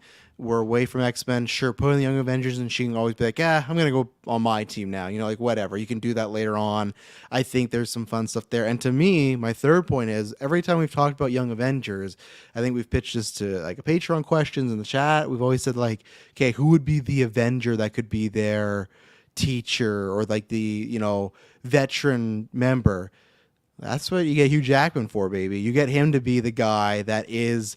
He doesn't have to be in the full movie, but if he's kind of, He doesn't want to let another team down. yeah, he's been through it. He's been a part of a team, X, Y, and Z. And that to me, that's how you add some more juice. X-23 and Logan in a homecoming, like Iron Man homecoming type of role, right there. I'm not saying a billion or anything like that, but I think it's at the point where people will get excited for it because Scar and Wanda's kids and like Vision's kids and all these other characters we've heard, like America Chavez, they're just not gonna, they're gonna pull you nothing but, in my opinion, failure. So you gotta, and if you can't use Tom, because to me Tom was always the pick, or a Miles, then I think Keen would be. I think if you were to people are seeing a trailer, I think instantly people perk up, especially because Deadpool Wolverine, 10th biggest comic book movie of all time now, biggest rated R movie of all time. I think people perk up right away. So I really hope it's going to happen. Yeah. So And question, because we talked about this in the predictions and on the Comic-Con thing, that there was the champions was, I guess, like it's like not really a trademark. What would we have it called was, that? yeah, it was trademarks? like a film trademark, yeah. Yeah, so that's not like debunked at this point. Like that still is, No. that was still a thing that happened. It just didn't get announced Yeah. that weekend, but it's still a name that they're looking to do potentially. You know, it's not a confirmation, but I think there's just where there's smoke, there's fire. I feel like that's seeming to be the case for Young Avengers, and that's a good thing to do. And even in general, like they're kind of tied, but after the whole Acolyte news, there's been reports that, hey, Star Wars is considering like really slowing down the Disney Plus shows. I think Marvel's doing the same thing. I think they've all realized the money is in the maybe that movies. was a TV show as we theorized, Yeah. but maybe it gets upgraded. Yeah, I think you'll get a few things here and there, like the street level characters, Vision, but same thing. After Andor season 2, there's not a single Star Wars show announced. After Vision, because like Vision is supposedly being worked on. There's not a single MCU show announced, so it's like they're both very scattered. Where before it was like, hey, Right, I guess so, huh? yeah, there's usually used to Randomly be announcing What If is ending. Yeah, yes, it's pretty dire out there. yeah. So I think they're like back to the movies. So, Yeah. Kirkland, you want this?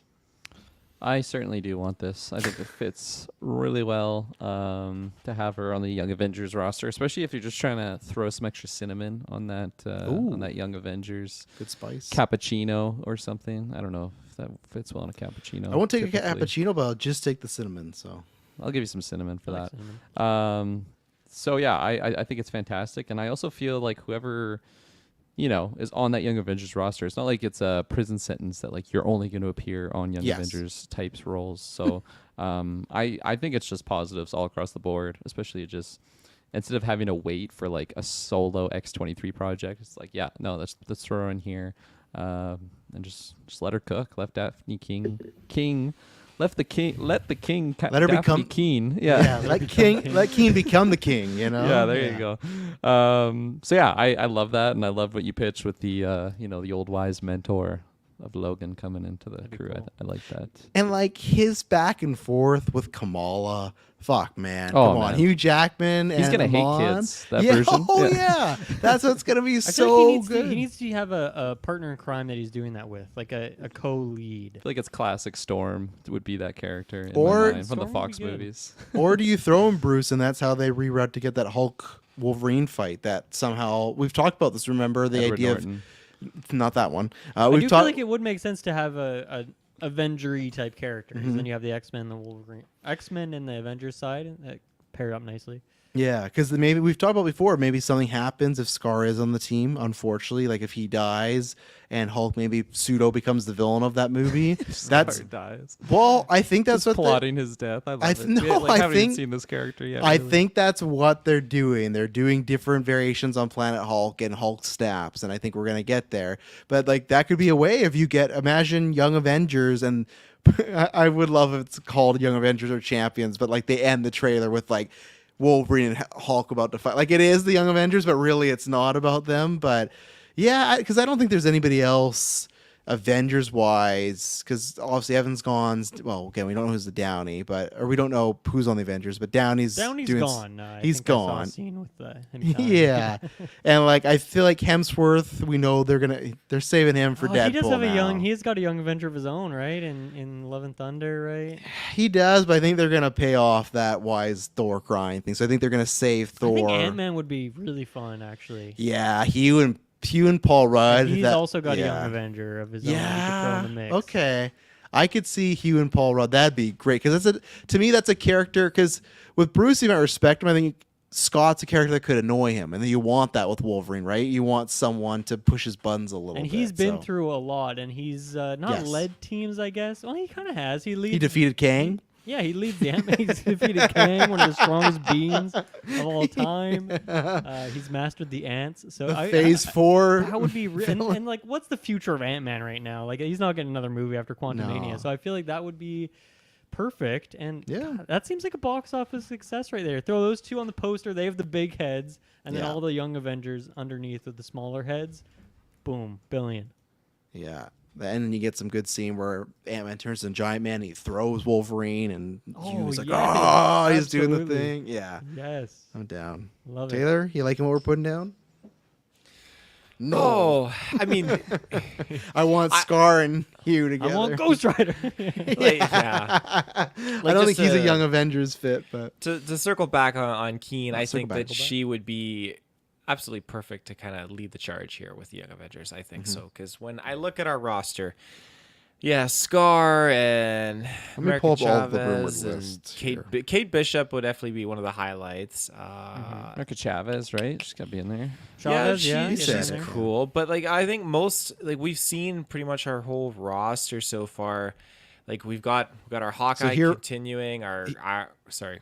Go we ahead. went through this list before. Kamala Khan, this is just like people that could be that are younger. Kate Bishop, Cassie Lang, like Dylan just referred to right there. Scar is a natural young leaders edition. Tommy Maximoff, Billy Maximoff, because yeah, we know the kids are coming back. America Chavez, Kid Loki, I hate this one. Harley Keener, the kid from Iron Man 3. Right? I'd replace him with Ironheart. I was just gonna say that Riri Williams is on this list, so that's another Yeah. one. Prince T'Challa, maybe age him up a little bit, but yeah, Prince T'Challa. Eli Bradley, remember they introduced him Falcon Winter Soldier. He's Isaiah Bradley's nephew. Patriot. Love from Thor and Love and Thunder. Yeah, Patriot. Astrid, Hemdel's son. So there you go. Philea, she's one of the people that are on Guardians right now at the end credits, and then The white haired. Yes. Kind of look like magic, but isn't. you got it. magic. Yeah, and then the last one they put was Miles, but I don't think Sony's letting that happen. So Huh. Yeah, There's I potential there. just- There was a young Deadpool in that movie too, so you got another kid Deadpool running around. sure, just- put Kid Deadpool on the team. Let's see what happens. I mean, if there. you're throwing all those 15 people on, sure. yeah, why not? Hugest Avengers team of all time. Yeah.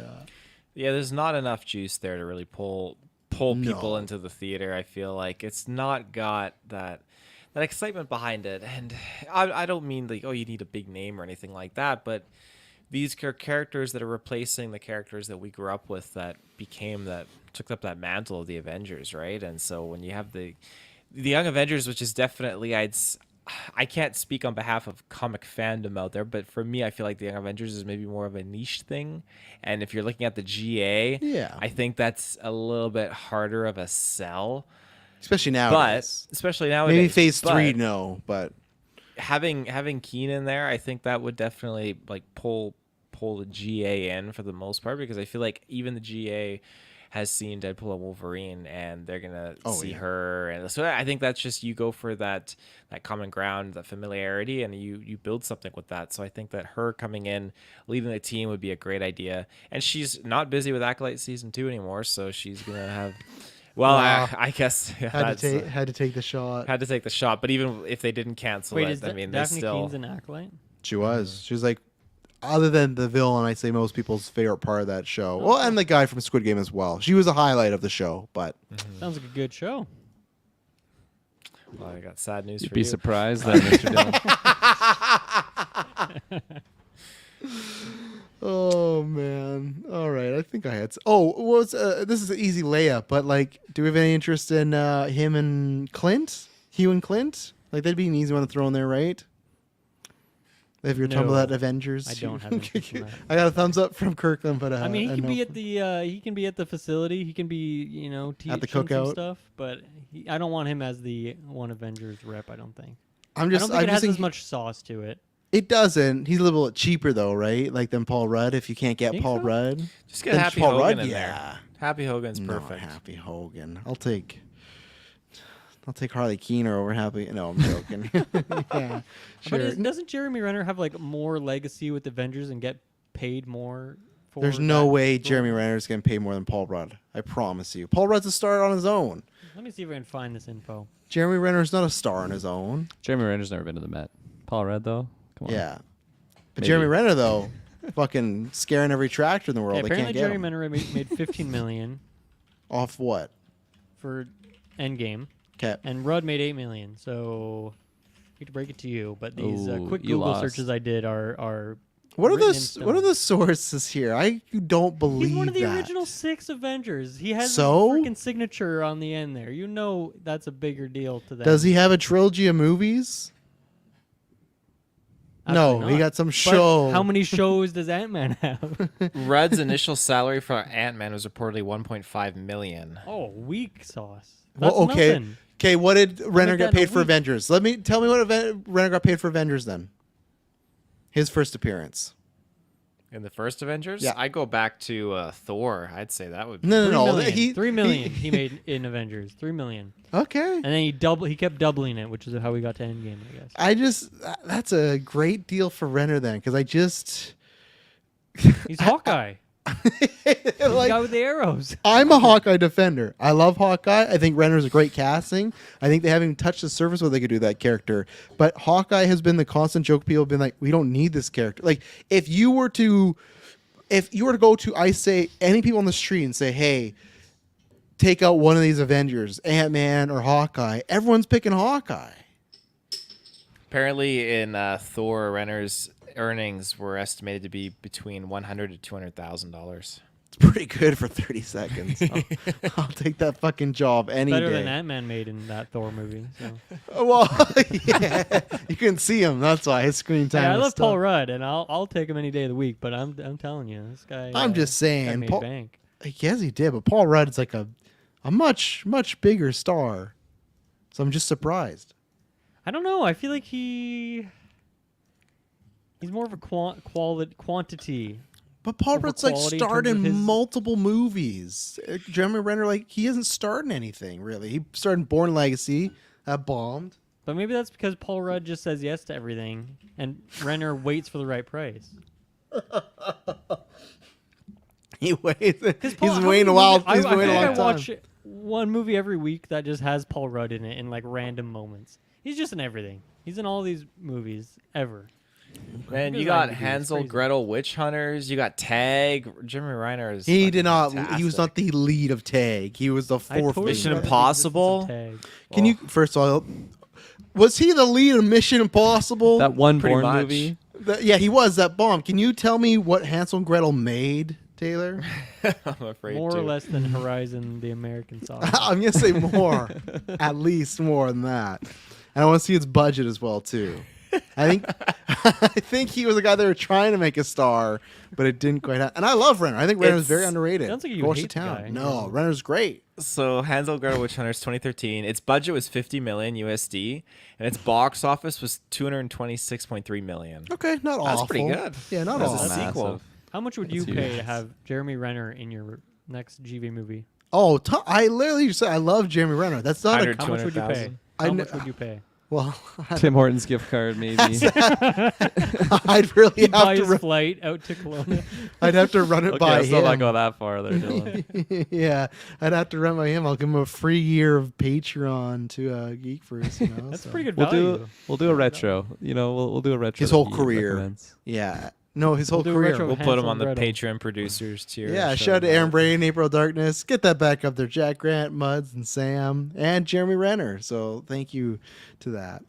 Let's take an ad break, and we'll be right back with some trailer. And we're back. God Loves Me 69 Hills and Superbad Mike, because he just joined as well. So update that list, somebody. I'll update it, yeah. Yeah, Superbad Mike and God Loves Me 69, which thankfully you can go check out this week, which I forgot. I can talk about right now. Patreon. Head over to Patreon. We started talking about the Met Gala and stuff. That's where you could avoid all those ads. You can get many episodes ad-free, early, and exclusive. Keep them up there. Keep Renner out there. And then right now you can check out, we just dropped this week, the Children of Men retrospective, which God Loves Me 69 did recommend. You can do that on the Patreon producer tier. You get every single benefit we have, but then you get to recommend us to do a movie. I will say this might be a little spoiler for the review, but God Loves Me 69 finally did comment, and remember folks, he back? was supposed to be on trivia. Back on the grid. Yeah, he was supposed to be on the trivia, but he was nowhere to be found. But so this was his statement here. Oh, this is about the after I like that listening. you call it a statement. Yeah. That's a good way to After put it. listening to Children of Men, oh, how I misjudged poor Kirkland. I thought he would lead me to Valhalla, but alas. I'm glad you all enjoyed the movie as much as I did, though. From a film perspective, 10 out of 10. Let's see. And he says, I'm going to make an effort to be around there more. I let you all down for the trivia. My presence will be increasing. And then, as only God Loves Me 69 could do, he put a zombie emoji at the end of my activity. My presence will be increasing. So I don't know what a zombie emoji Can you would. show me what a zombie emoji is? Yeah, let's see here. If it's right there. Well, it's actually a vampire. I'm pretty sure. No, it's a Yeah, zombie. no, that's the things from I'm Legend. Actually. Yeah, I don't understand the context of that emoji, but I No. mean, it's God Loves Me, so he has his own Yes. way of the universe. It's how he's So- looking right now. Hopefully, he's looking lively. I somewhat accept your Back in the apology, but you got to be there next year if we do trivia, and you got to show up there because you could have known some of those questions, and maybe we could have won. You could have known how many films Joseph Gordon-Levitt was in a fucking year, but I digress. Never bet on me in trivia too. You should have known this, God. I didn't want Kirkland to begin with, but I got stuck with him. I think it was Shout out Inside to Job at the Team wheel. Dylan, who did great. Shouts to Team Traz, except for God Loves Me 69 and Kirkland. Those What? two. I Yeah. tried so hard. You just said you weren't I good at tried. trivia. Yeah. You said don't bet on me. Some trailers. Let's talk about some trailers here. Let's start with Lord of the Rings because we've been waiting for this. So we got Lord of the Rings, we got The Substance, we got Azarel, and then is there another? Oh, Y2K. But let's start with Lord of the Rings because I think we've been waiting for this one for a while. I can't remember when we got our first image, but for a while we just had like a little art. We knew some names were in here. And I want to start with Mr. Field in this one because I saw a bit of his opinion. So I think this should be interesting. So where are you in Lord of the Rings: War of the Rohirrim? I'm not there. I'll say that. Whoa. The trailer did not get me really jazzed. I think. Sorry, when you say you're not there, like you're not seeing it, you're out. I feel obligated to see it for the podcast and the review, but that sounds like a TBD to me. Wow. Especially with it being Christmas time, I could easily see Taylor ducking out of that room. Couldn't get a babysitter, guys. Sorry, I'm out. Yeah, December 12th. That sounds like a tough date for Taylor. Because Taylor, what are you more interested in, Lord of the Rings or Sonic 3? I'd say Sonic 3, to be honest. And that's the week after, so I feel like if he's going to pick and he can only make room for one. It's over for us, boys. So it's going to be the next Borderlands 1 by 1. People just leave. Oh, not liking this trailer. I'll be there. I will be there no matter what. Yeah. Potentially my first solo review. Yeah, the trailer, it started off really, really hype. It was playing those flashbacks of Lord of the Rings, live action. I was thinking, man, I'm fucking getting jazzed. I can't wait to get in this. And then once we got in, and marriage didn't go good. Guy got accidentally just knocked to the curb and died, and war falls out. It's just like your wedding. Yeah. I'm like, this isn't really. I don't know. It's not really pulling me in. Now maybe I'm just being biased because if this was live action, maybe I'd be a little bit more pulled in, but I don't know if that necessarily would do the trick because the story necessarily is not really there for me. I just didn't really jive with just an arranged marriage that went awry, and the king of Rohan punches this guy, kills him by accident, and then war breaks out. And then they do a little sneak peek of like this guy collecting rings at the end, which is, I'm sorry, that's not selling it. Oh, they like these in Mordor. Like, it was a little peculiar. So I don't know. There's some sustenance missing there for me. Thank you, Dalton, for showing our old Lord of the Rings review. Those were all a good time. I'll go next because I'm pretty much in line with Taylor.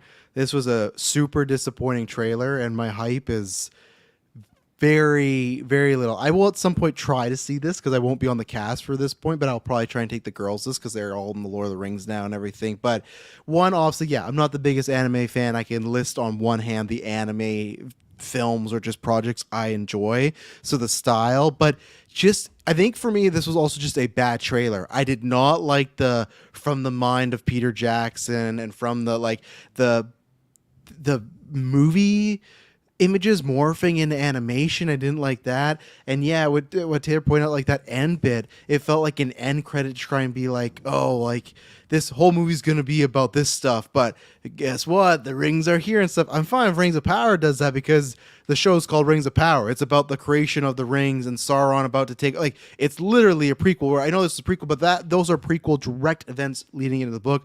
This has felt way too much like it didn't have its own identity, and they're just trying to get anybody they can that likes Lord of the Rings to watch this.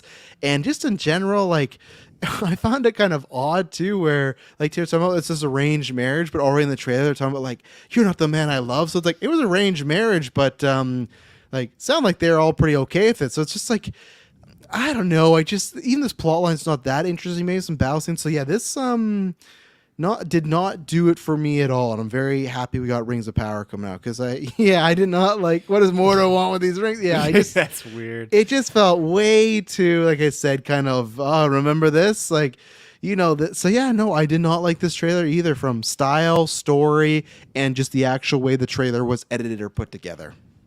I hate to make this a three-peat, but I am in the exact same boat what? as you guys. Oh no! I thought it wasn't. Oh no! I did not enjoy this trailer. The most damning thing for me is that this did not smell like Lord of the Rings. No. It did not feel like it, did not look like it to me, and that's very disappointing because I just want to be in that world. I want to be immersed. I want to be back, and I know it's never going to be the same as that original trilogy, of course, but I just didn't feel into it, and like the storylines those guys mentioned didn't really feel like something that I'm used to or I want from Lord of the Rings as well. So I'm less low on the guy at the end with the rings in his pocket. Like that actually kind of seems fun to me. I'm into that. So we'll see what goes on there. However, Kirkland, I will absolutely be there still. There's no way I'm not seeing this. So I'll be there. We'll see if I am. I don't know. You haven't gotten to me yet. Yeah, true. I'll do the solo review then. Fuck it. I'll be the War of Rohirrim guy. But yeah, it didn't do it for me. Honestly, for a bit, I was like, okay, I'm getting like Fire Emblem vibes here, but then it just kind of went past, and then I was also like, oh yeah, I don't think I actually like any story in a Fire Emblem game as much as I love those games. So I don't know if that gets me in the door necessarily. So. It's too bad, but I'm not currently hyped for this, unfortunately. Especially after seeing some of those early like screenshots that we got. I guess I was just expecting something way different than what it actually is, and maybe that was just me setting up my expectations incorrectly. I'm not sure. And as for the man who has it drafted, how do you feel about that now after seeing the trailer and gotten it on your roster? Yeah, I mean, naturally, just with it being animated, like there's no chance it was going to be anywhere near Lord of the Rings or the Hobbit movies. Yeah. Man, I don't know. The release date is kind of weird for this too, and there is some spicy stuff coming around at that time. So I don't think it's going to be a huge box office success for me. I think it's going to be going to be okay, but like I don't even know if it's going to crack 200,000. Like I don't know what the budget for it was, but I don't think it's going to be that high. I would love to like be wrong, though. Unless that foreign market's big, like I could see it being under 100 million. With it, like it's tough because Kirkland sometimes has those sneak peeks with anime movies. Yeah, sometimes he has those sneak peeks that make good money elsewhere. Yeah, but like I don't know, and I just don't know if this one is going to have that same hotness. You know, I'm saying it's going to be under 100 million, barring some country really popping off for this. That's not North America. Yeah, I think this will be a really true test of just like the Tolkien fans out there. Like they're gonna wake up and go. Like all of like the hardcore Lord of the Rings fans are gonna be going to see this. So that's like just judging on those numbers. I'm really curious because as you guys listen out for all the animated reasons. You know, I can call out like when I know it's like a good director or something that's done like a really critical or critically acclaimed like anime movie. It's like, okay, this is obviously going to be a huge hit because of these movies that they've done in the past. Well, this guy's legendary, the trailer told me. Is he? I mean, not in the Asian markets, right? So why is he a legend? I'm going to do that for our next movie from the legendary director Travis Snell. But yeah, that's you. I cannot wait for this project. I am so excited for this. I don't think it was a great trailer, so I don't think you guys are wrong there. And the animation style actually caught me off guard. I love the art style, but the movement of it was, might be harsh to say, but clunky-er than I was expecting. I've seen shows that have this style of animation, and I definitely think it's going to be one of those things that, like, first couple minutes, I'm just totally used to it. And if that isn't the case, I think I will like it a little bit less, because I am pretty snobby when it comes to animation style. I will completely just not continue a show if I do not like the animation early on. So this could be hard to get through, but I think the action sequences that were showcased in this, as well as some of the character stuff, I actually was really, really digging. I'm really, really interested in our hero here and her journey, and also just seeing what this Middle Earth is like at this era, right? Like it's kind of, I think it's close to 200 years before the events of Lord of the Rings. So it's like way after Rings of Power, but way, well, not way earlier, but earlier than our other era. So yeah, just seeing Helm Hammerhand and like his kind of Rohirrim kingdom. It's funny, I'm not a fan either of like the live action to animated. It's really just to be like general audience members. This is the same universe. Lord of the Rings. Yeah, I remember exactly. Ian McKellen. I get why they do it, especially for it being the first trailer, but I hope the movie doesn't start and it's like, I don't know, some like Peter Jackson. Thanks for coming to the movies, guys. You know, like those sitting there, Tom videos. Cruise. Yeah, exactly. Get a trailer for the movie right before it starts. Yeah, and then Mark Hamill talks about how he loved being in Star Wars. Was that Apes that we got a trailer for? We got the trailer for Apes. Apes, before we got the Apes trailer movie. for that, yeah. And then we got multiple sit-downs, obviously. And then, like I said, my joke for Killing Joke, we got that sit-down Mark Hamill, or for some Yeah. reason you talk about Star Wars for 5 minutes. And it's like, oh, we're here to see Killing Joke, Mark. I don't know if you got the memo. I wish we weren't though. That was a fun time. That was a great time. So yeah, I don't think this is the best trailer. I wasn't a fan of like the thing at the end, even though I don't really know what it means. You have a character named Rot with a weird goblin-looking hand with some rings, and I'm just scared. It's like Lord of the Rings, guys. Remember that? Remember Mordor? Remember the rings? Like I hope it's not that. I hope it is something. What else would it be, though? I know with that that's the line, thing. It's right? like what does I Mordo hope it's want not. with these? I hope it's not a ring of power, and I hope it's not like just there to be like rings. You know, Lord of the Rings. Like I hope it's not just a throwaway thing, but I don't think it can be anything else other than that, and so I don't love that. I hope it's something super minor, honestly. Maybe even something that they cut for the movie, like it's just for the trailer, which I think just brings down this bold. trailer even more. So yeah, but no, the action sequence, the Oliphants, like all of that stuff, I think is going to be really, really, really sweet to see. At least I hope. So expectations are pretty high for me for movie going experience. And because I don't know too much about the story, it's nice that the story expectations are a little bit low, which is kind of different that I had for like Rings of Power.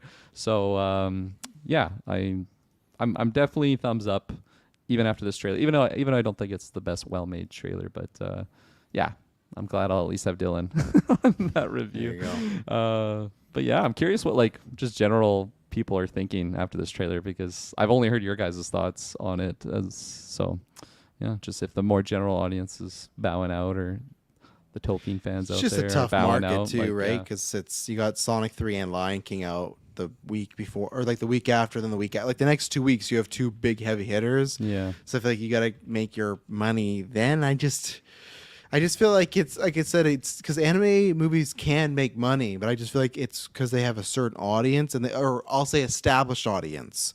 And Lord of the Rings has established audience, but I'm meaning like an anime established audience. So I just don't know if there's an audience that, oh, I love my Lord of the Rings in anime, right? So that's where it's like I don't know if people will do that. And like I said, people might view that as more like a family movie, and I think if that's the case, they're gonna say, well, I'll probably save my money for Sonic or Lion King, in my opinion. You know, I get the idea of putting out, because it's Christmas time, you make a lot of, and Craven's out, don't forget, that's also out, so you got that going on. But like I get that studios are trying to put a lot of movies in December, because lots of movies make money during Christmas. There's tons of families that go see them.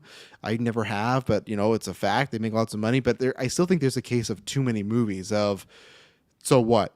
Lion King, Sonic 3, Lord of the Rings, Craven, and Nosferatu. And I'm sure there was one other one there. And I think Nosferatu's going to... Did you say Mufasa? Yeah, I did, yeah. Okay. So even then, that's 5 movies, and like 3 of them are more family-oriented, so... I don't know. There can't be too much stuff going on, but is there too much stuff going on in Y2K? I know. Actually, I'm just gonna throw them all together: Substance, Y2K, and Azarel for some trailers. All 3 very different ones coming from smaller studios. But yeah, who wants to take the ball first on these 3? I'll grab that ball and kick it down the road. I think all these trailers are okay. They're decent. I think Azrael's maybe the bottom of the bunch. It looks like it could be a fun time, but it also looks like it could be just a pretty by the numbers thing we've seen a million times. I mean, for movies like this, I guess we'd call it like a thriller. I love just like a forest setting, and so that naturally gets me in the door. I want to see it for that. Just people rummaging through trees and bushwhacking and all that. I got a movie for you next year. All right. Yeah. So that angle of it, I think that maybe the interesting here is like I don't think there's a single word spoken in here, right? Is that going to be like a movie gimmick? Do you think, where there's no spoken words at all and it's all silent? Like at least from our protagonist, maybe you hear like a grunt or a scream. Yeah, her like, ugh, but yeah. Yeah. I could So see it being pretty quiet. Because that could also could be a fun gimmick, but it could also lead to a movie that doesn't really have any memorable characters, and so you just have to hope that the action is super good and the setting's really fun. So and the reveal of what's going on too. That has because like the back half of this trailer to me is very much like some exposition. What happened? What's going on? And like they're showing some sort of creatures thing. I think you got to have a I don't know, fulfilling twist or just like what, or maybe they won't. Maybe they'll just say the world what they should, and you can make it up for yourself, I guess. So I think the substance potentially has the most potential here, and maybe I feel that way because it's like shown at the Cannes Film Festival, and so I like think nice it's lore on there. Yeah, I think it's like better than it is or something. But I don't know. It seems like a interesting enough concept. Description says in a world where no one speaks. Was that in the I guess that's for trailer, or was that Azarel. just from the YouTube. Yeah, Thing? or it could be like the IMDb log line. So there you go. So no one's going to talk. So, okay, that's a quiet place. Now I'm even more interested now. But I don't think it. I think I'm less interested getting that confirmation. I like that idea though. Is like if no one can speak. So I think it's not like a quiet place situation. Maybe it's like they've lost. It's like a Planet of the Apes. They've lost the ability to speak. Maybe, and that to me is interesting. I think it's gonna be like no one. What's it called? The alien one. No one can hear you scream. No one can save you. No one can. No one can save you. Yeah, that one. Yeah. The aliens. Okay, right. No one speaks in that movie. Yeah. But there's no like story reason for it. It's just they don't speak. Right. Okay, fair.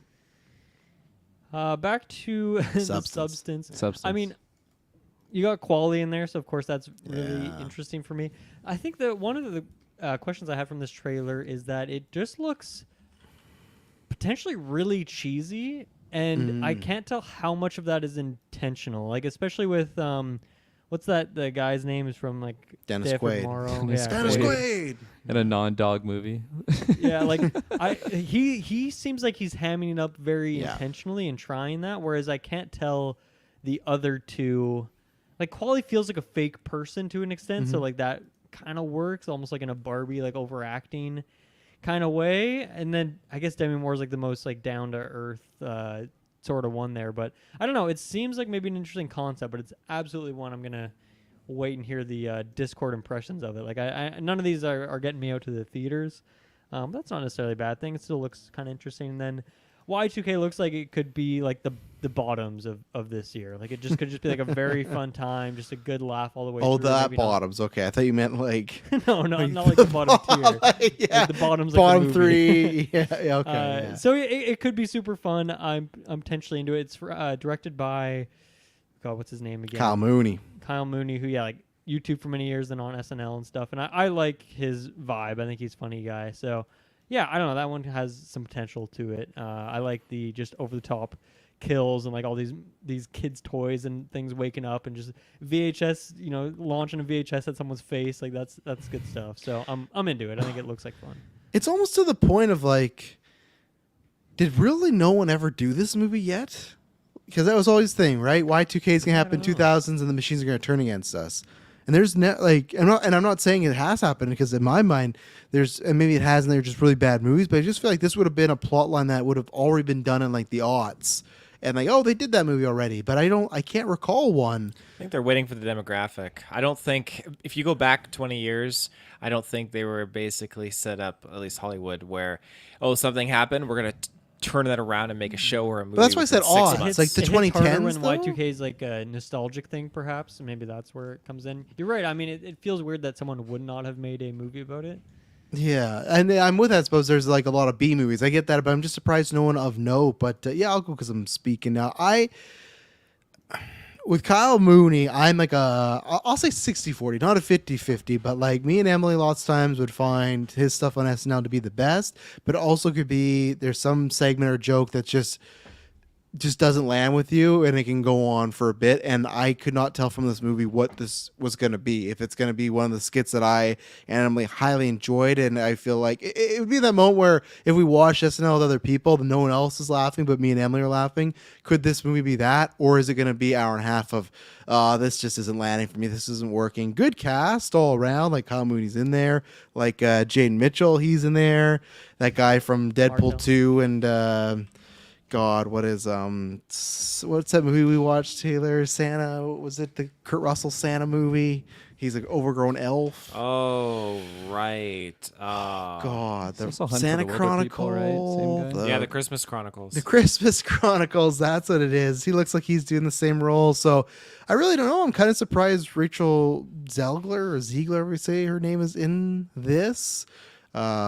I don't know if it's a choice would have made for as her agent, but that's okay. So maybe it could be like a bottoms and breakout. I really don't know. I mean, this is one that I think can't be shown in a trailer, but I did really love the gimmick of just all these machines, more of like a Tamagotchi on some sort of like gun that's shooting out fire and stuff like. Okay, I think there's some fun to be had here. Substance, I cannot fucking wait for, man. And I think what you're asking, Dylan, I think it is the whole movie is pretty cheesy leaning, is like a on purpose B-rate type of movie. And I've heard it's just, I don't know specifics, but when they show it at festivals, it's just supposed to be a fucking nuts body horror type of movie. So I'm looking really forward this. As long as it comes up when I am available, I'll definitely check this one out in theaters. This is one that could be like a 20% Rotten Tomatoes, and I'll still be there because I think it's gonna be a 20% because people be like, this is fucking outrageous, and I don't know if I like it, but I'm excited. I like all the actors in there. Dennis Quaid, real life's kind of an odd character, but quality and more, I think is gonna be tons of fun. So yeah, this just even the style of the trailer. I love the editing. I love that ending when he like puts the cigarette and there's like a loud thud and it hits the date. Like they even just I feel like what the trailer was, what the movie's going to be, and I really enjoyed that. And I also just want to know how it works, the whole when they're like, oh, you share 7 days. But it's like, well, how does that work? Because it's like, I thought it would have been like sharing a week or sharing, you get 2 on, 2 off. But it's like, how are they sharing all 7? Does when one goes to bed, one gets to come out? Are they in different bodies? Because they never. What? Sorry? Gabriel. Yeah, Gabriel, Same right? rules Like, as Gabriel. because they said you have to, live this life together, but they never show them in the same scene together at the same time. So that's why I thought, okay, because they say it takes the best part of you and makes a new version, but like you don't see them interact at all. So it's like, does Demi, that's what I'm guessing, Demi Moore has like a werewolf and she like transforms into Mark. Like, I'm looking very forward to some of the stuff, and I actually don't know who else is, what else the director's done. And yeah, I agree with Dylan on Azarel, where there's like it could be like this one's No One Can Save You, where it's like a sleeper hit and it breaks out and everyone's talking about, or it could just be like another one of those, films. It's all right, but because it's Samara Weaving, it's on the schedule. It's all the calendar. She can give a good performance, and I'm interested in it, and I want to see. The more I learn about it, the more I'm intrigued. And then there's me. I was pretty unimpressed with the Azrael trailer. I'm like, Ready or Not, the prequel sequel. Like, this is pretty similar concept, it seems, without the wedding. But no, I don't know. I just felt like as the trailer was going on, I was getting less and less interested. I wish I just had like a teaser of her like in the chair, like break out, and then you just like have something chasing her, and that's all I know about this movie. And I would have loved to jump into this adventure with that. Just like the shot at the end of like her in the coffin. I'm like, this is like last 10 minutes of the movie. Like I really, I don't know. I might see this at some point in the future. Definitely not in theaters for this one. Your dad and grandpa movie night. Yeah, like next Manitoba trip, maybe. There you go. I'll put it in the schedule. Yeah. Y2K, when this started, I was like, man, this actually looks so fun. As the trailer went on, I tapered off a little bit, but I think it is kind of funny this movie hasn't happened already, at least on like a, I don't know, more notable scale. But like kind of what Taylor was mentioning, I just feel like the 90s nostalgia thing, especially for like our age demographic, like I think this movie is more fun because that 90s stuff has kind of been, on the back burner is not the right word. It's been in our forgotten toy bin, maybe, the like the Tamagotchi stuff. Like young kids, like would they have a good time with this movie? Probably not, like at all. I feel like if I had like an 80s theme movie about this, of like just references to that I would have no idea about, like I would not care about this movie at all. I'm sure there'll be some. I don't know why I said some. I'm sure the actors and stuff will have like good chemistry together. At least that's how I got it from the trailers. But I don't know. Just as the trailers went on, I was less wanting to see this in theaters, if that makes sense. Maybe I'm just trying to pick and choose more these days. But I don't know. I think it could be a bit of a sleeper hit though, potentially. And then what's it called? Substance. This one definitely surprised me. At first, I'm like, I don't like how they're doing this trailer. It's a little bit too in my face, And then I have like Dennis Quaid's gross yellow teeth in my face, and I'm like, what is going on here? And then I love the style of it. Demi Moore like really impressed me in this trailer. I don't consider myself like a Demi Moore fan or like a hater. It's just I know of her and I've seen her in things, but seeing her in this trailer, I'm like, holy crap! Like this is really impressive already just from her on this trailer, and I'm sure Margaret's going to be really really great as well. So. Yeah, I'm very intrigued by this. At first, I'm like, oh, yeah, I'll bring shade to this. This looks fun. But then as the trailer went on, I'm like, oh, this actually looks really creepy. And I guarantee she would not have a good time with this movie. Even though I don't know too much about it, I just feel like it really makes you unsettled at I think she'd be mad parts. at you at the end. Yeah, when Demi Moore's like rubbing her face and just like going crazy, I'm like, what is this movie going to be? So I'm definitely intrigued, and I want to see this in theaters, but I'm going to need someone to go with because Shay will not go with me. So yeah, no, I thought this was big thumbs up, and saw that nice tasty laurel in the beginning of the movie. I'm like, oh, this has got to be good. Cannes Film Festival, best screenplay. Let's go. Yeah, it's all the laurels. Taylor, your thoughts, and then after we'll go back around. But Maddie, of course, wants us to rank these trailers by excitement. So, Y2K, I am excited for this because it kind of feels like it's got the vibe of a few other movies. I'm drawing a blank on the one. It was time travel where this girl repairs this arcade machine or something, and she travels back, and she's like sees her mom and her mom's friends, and she tries to stop the murder before Totally Killer. oh yeah, yeah, this movie Prime has movie? that Totally Killer vibe. yeah, which I didn't hate, but I thought it was okay.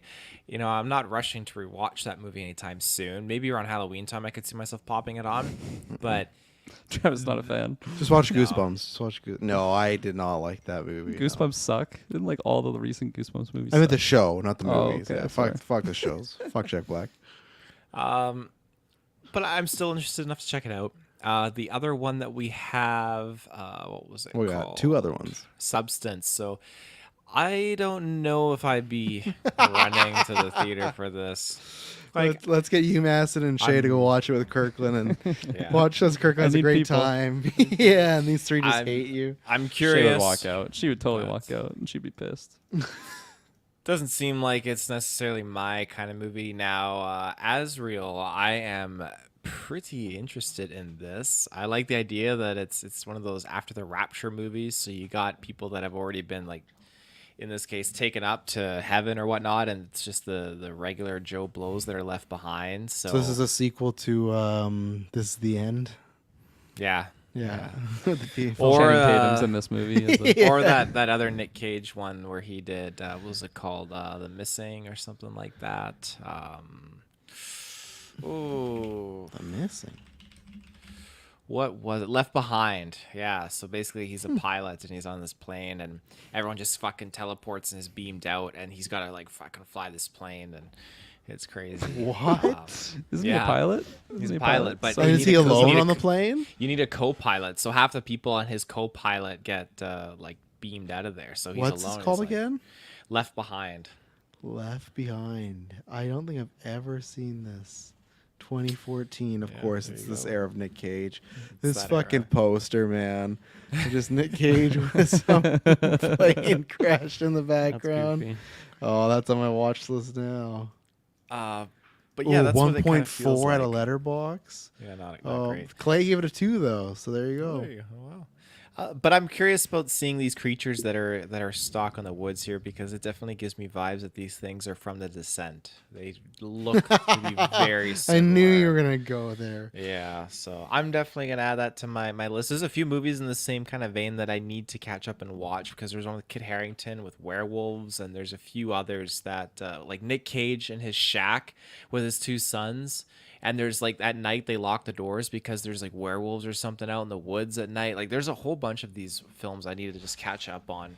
So I'll add this to that list as well. Oh, I suppose just messaged me. One of the letterbox reviews is my friend pointed out that Quaid felt very Vince McMahon the whole movie, and this is 100% true. I think it says the most about the vibe of the film. So, oh boy, that is saying something. So it's gonna be a fucking wild movie. And yeah, I'm excited to hear Clay's thoughts on Left Behind. I've put that on there. So Taylor, rank the trailers: Lord of the Rings, Substance, Azrael, Y2K. Lord of the Rings is last. Substance is next. Y2K and then Azrael. Okay. Azrael last. Y2K, Substance, Rohirrim. No, sorry, Rohirrim then Substance. Substance was better. Whoa. Oh. Yeah, controversial. Interesting. It's got that substance. I got the substance in me. Yeah. I think I'm still like most hyped on War. Am I ranking the trailers or am I ranking my excitement here? What was Maddie's question exactly? I do excitement. That's my personal. Well, that might not be Maddie's question, though. Yeah, You get what you get, I want to Maddie. respect Maddie's question. Can you rank the trailers in terms of excitement? Say- Oh, Sorry. Can okay. you So not rank the quality of trailers in trailer. terms of your excitement for the project? But obviously, quality of a trailer will change your rank. Right. Yes. Okay. Yeah. I'm gonna drop Lord of the Rings at 1 just because I'm not over the moon about any of these things, even if the trailer was not great. So Lord of the Rings 1, followed by Y2K, followed by Substance, and then Azarel at the bottom there. My vote would have changed, so War would have been my most That makes excitement. So yeah. Yeah. If it's excitement, yeah, I got substance at 1. And that's it. Yeah, that's it. The rest are all. That's No, all you it's need. tough because I got pros and cons for them all. So then it goes substance at 1, Azarel at 2. I guess it's like, what would I still rather see? I guess I can go. If it's based on trailer, I don't know. It's weird, like, because like I'd still, if you put a gun to my head and say, hey, out of the 3, Azrael, Y2K or Lord of the Rings, which am I going to see? I'm going to pick Lord of the Rings. So I guess I'd go 2, but I just really did not like that trailer. So I'd rank the trailer last at least, but I'll go Substance, Lord of the Rings, Azrael, and Y2K. Y2K could end up being, no, it won't be the best one because I think Substance is going to be up my alley, but it could be a surprise hit. Maybe I'll think about that differently when we get there. So, all right, we're going to take our last ad break and then we're going to do some Alien rankings. We'll be right back. And we are back. So as usual, to close off a retrospective, we do some rankings. So we're going to be ranking each and every single Alien film. We're going to be ranking characters 5 or 10. Not Taylor, he's out of here.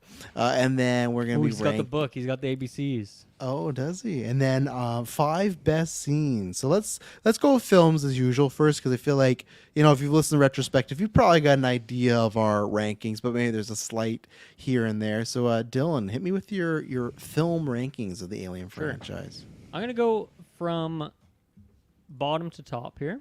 Okay. From bottoms to top. At number 10, I'll explain why I have 10. At number 10, I have Alien Covenant.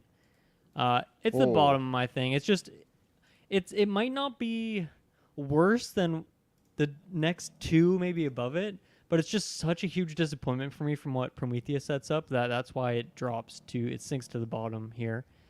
Number 9, I have AVP 2, because that movie is it's just dog shit. Let's just call it what it is. Number 8 is where I have Resurrection, which we reviewed it and watched it recently. I barely remember anything from that movie already. It's not been that long. That just goes to show. Number 7, this is going to be very controversial, but this is where I have Aliens, the second one. So I feel like most people have that like second in their Alien ranking, but I really not a fan.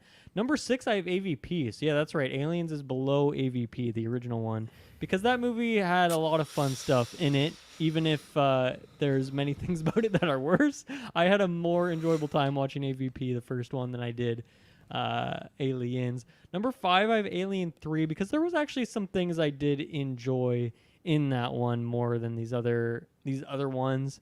And then at number 4, this is why I have 10, is because I put Alien Isolation in here. Me and Taylor, we did the retrospective on that episode.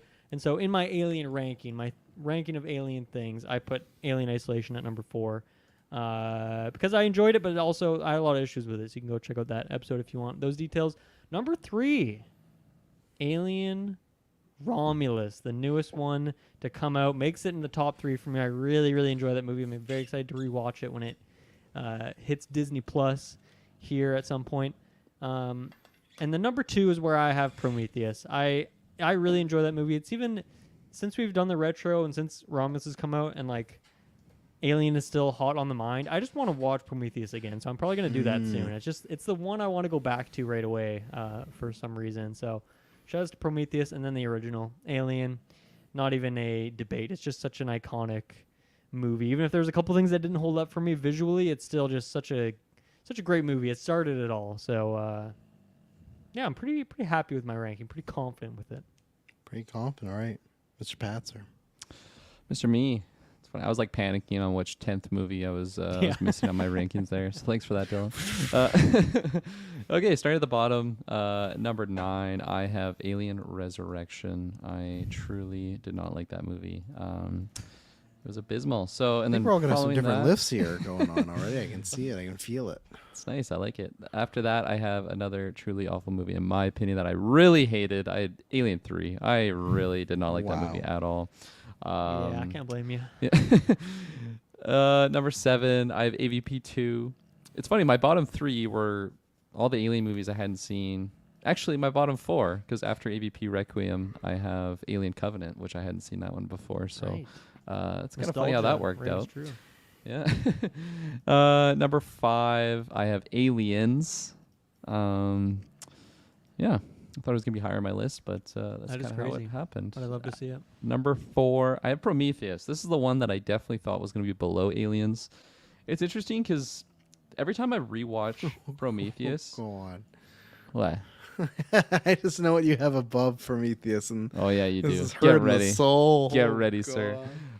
Every time I rewatch Prometheus, I'm so just fascinated by the world building and like the adventure that they take us on, and like when we arrive to the location, like I just am. It's like I'm arriving to Pandora for the first time. Like I am just ready for this fantastical CGI adventure. No, but I just find that movie tapers off really hard for me at the end. Like I just lose multiple points of just enjoyment like as the movie goes on, but for the first good chunk of that movie, I think it's just stellar. 10 out of 10. So yeah, entering my top 3 here. Number 3, like Dylan Musk, I have Alien Romulus in this location. my god! It was around his head, actually. That face hugger was all around his head.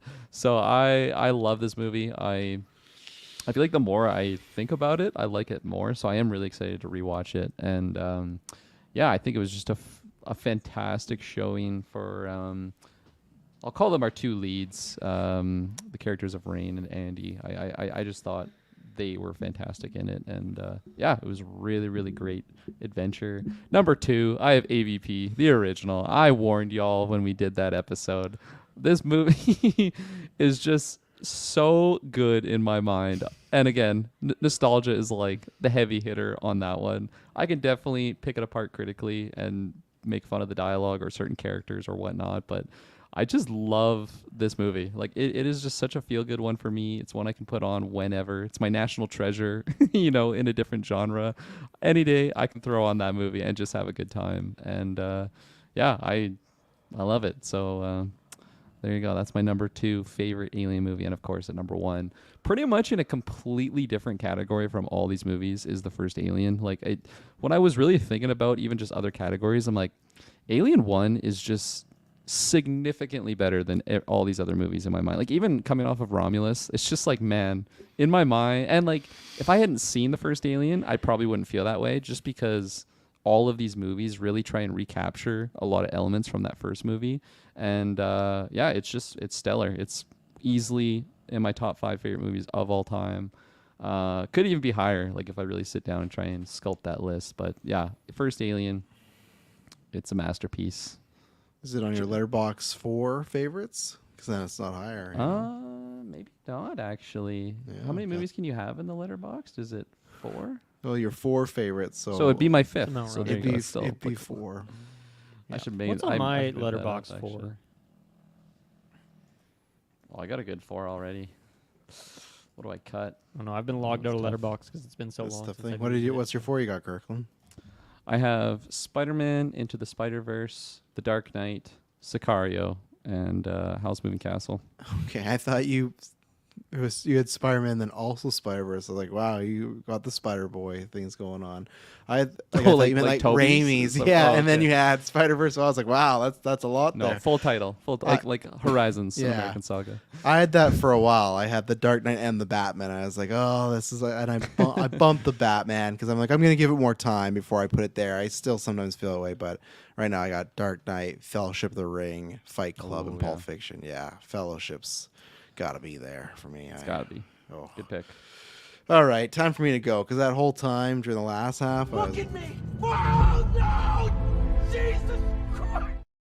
Jesus AVP Christ, going to the it's bottom of right. your list. Is that what's Yeah. happening? I won't say it's at the bottom, but it's not too far away because the only thing keeping it from the bottom is AVP2. AVP2 is easily 9, and then AVP1 is easily 8. Not much more need to say there. I gave those movies a combination score of, I think, 1.5. So that has everything you need to know about it there. Awful, just things that cinema should not have been subjected to, but I digress. Alien Resurrection, because I'm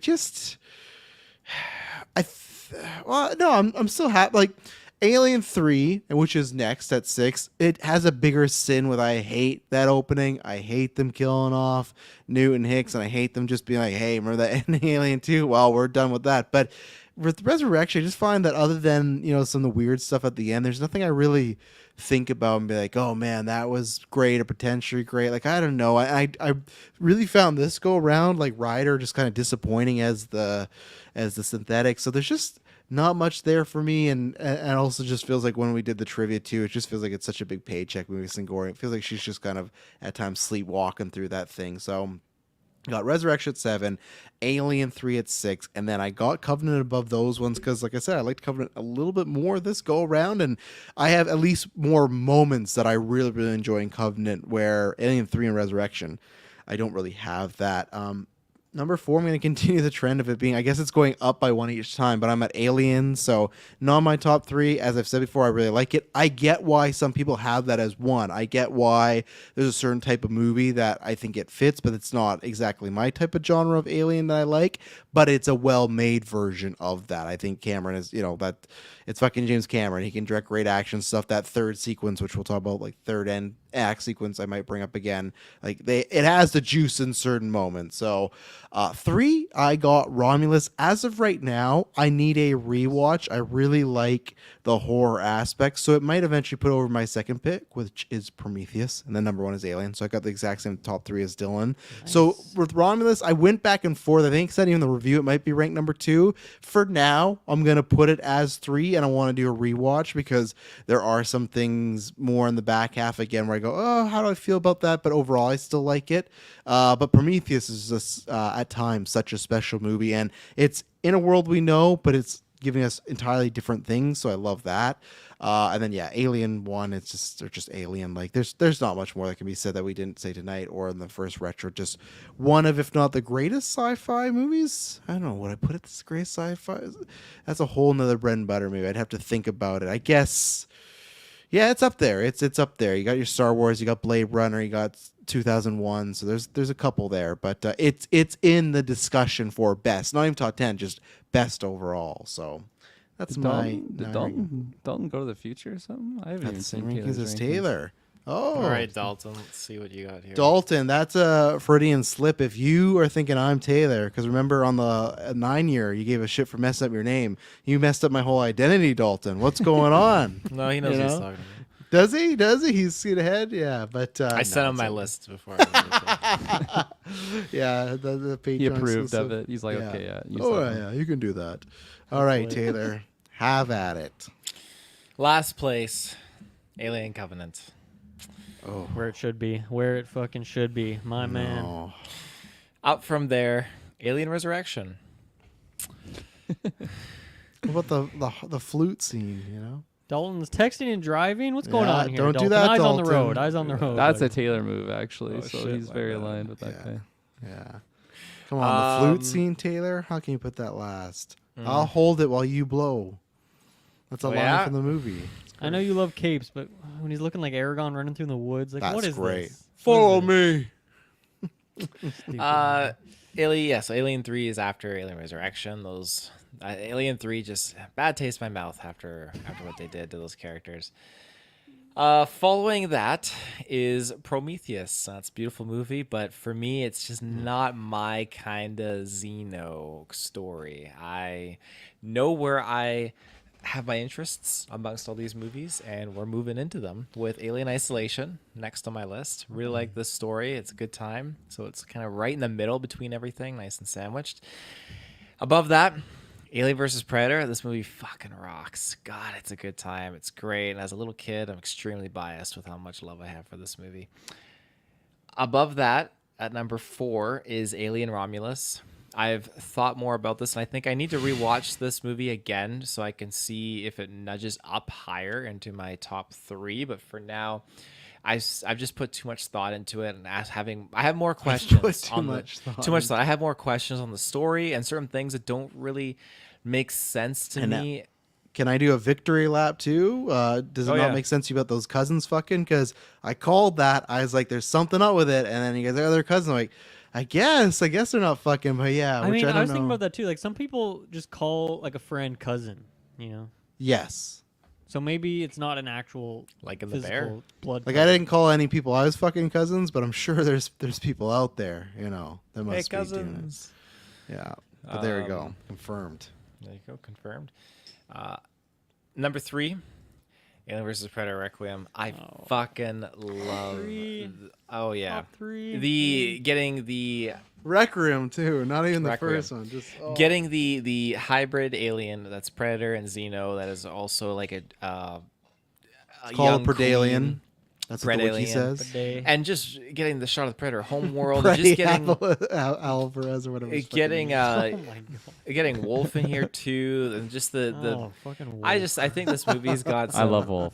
it's just a fun thrill ride, and I don't need to have anything more than what it is, just aliens popping off in a regular Joe Blow town with a predator going in to take down the situation. It's fucking awesome. I love it, and it's just it's an overall good time. So I'm gonna shout it out and stand by it because it's a dark movie and dark times and needs some light, and that's me. Number 2, It needs some light. Alien. This movie is great. Whoa. It's fucking fantastic. Number But 2. at the ultimate decision here, I know that my heart loves Aliens more. Oh, you love fucking that James movie. Cameron He's one of those fanboy. guys. What I'm is one of those this? guys. Game over, man. I just love the crew that you get in Aliens, and obviously you have both of them be tackling very different things. With Alien being just the suspense, that horror, and then Aliens just being the action and the craziness and whatnot. And so for me, what I love my Aliens and my Xenos is that action over the horror. But that being said, it's great as a horror flick too, and so I love that you can have this icon and deliver it in 2 different lights like this, and so they're very close. They're very, very close. But for me, yeah, Bill Paxton and Sigourney Weaver and just the whole crew there with Bishop, I've really loved the story we got in Aliens, and so I will stand by that being my number 1 because out of all these films, that is the one I go back to the most for rewatchability. Consistently, it's just such a fucking good movie. Yeah, that's what most people say. They after that definitely meant list. Travis. Yeah, yeah, I definitely meant. Yeah, he doesn't want to be associated with that.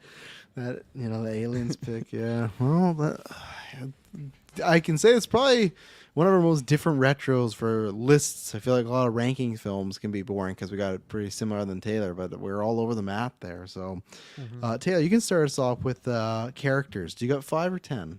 I got 5. Okay. Let's Hit keep it me. in line with 5. The bottom of the list, I got Bishop. Great synthetic, just an overall Top 5. fantastic character. Yeah, Top 5.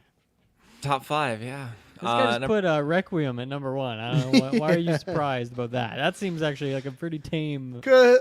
I'm not gonna lie. I got Bishop in my top 10 because I made top 10, but top 5 there is easily so he's in many. 2 Alien movies. He justifies his he saves. He's his in crew. 1 Alien movie. He doesn't count to be in the other one, really.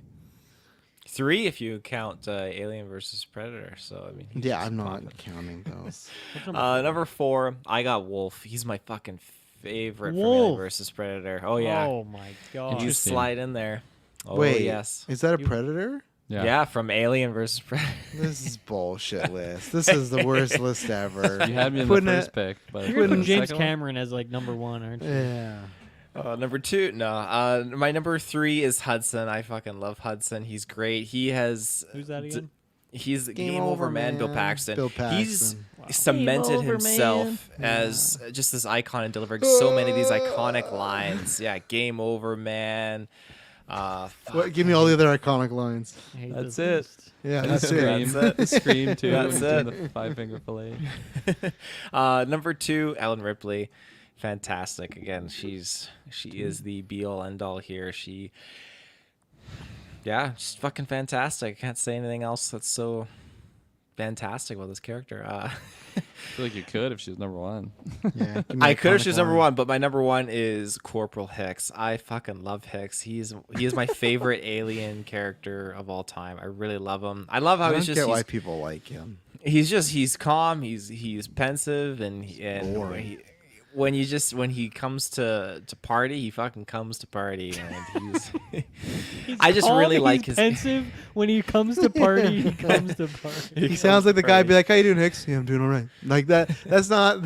He's not the come to party guy. Is he partying or is he pensive? He's just a fucking awesome character, and I love how he just takes charge in that movie, and he's got Ellen Ripley's back, and that's why the two of them as a duo and the top 2 they're just fucking fantastic. I can't believe Ripley's not number 1. That's something. It's crazy stuff. Kirkland. Yeah, my characters. I did 10 for bonus points. We'll see how you feel after Got a my wolf 10. in there. I got Wolf number 1 below. Yeah, no. Followed by the Pred Alien. Oh, his top 5 is just Predators, and then the female lead from Predator, AVP. That one. Yeah. Oh, I thought you were talking about the one that gets fucking shanked in the second AVP. No, the one who's like, put the blood on your face, and she becomes a like fucking, her. you know. She in your Um, top 10? no, I was thinking You don't about like it putting that Wolf, much? but I felt weird about putting a Predator on Yeah. my Don't be. list. Don't be. So No. I. Very That's like weird fucking to your do. cousin or something like that. That's some alien Romulus stuff, you know. Somewhere in between, at least.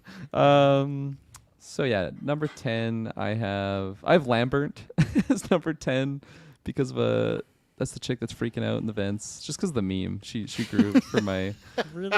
Oh yeah. Okay, you're doing top 10, right? Not a top 5. Top If that was 10, this is top top 5. 10. I was about to flip This is the top table. 10. My No, she computer would came not. Going fit the anywhere. wrong way. Look out.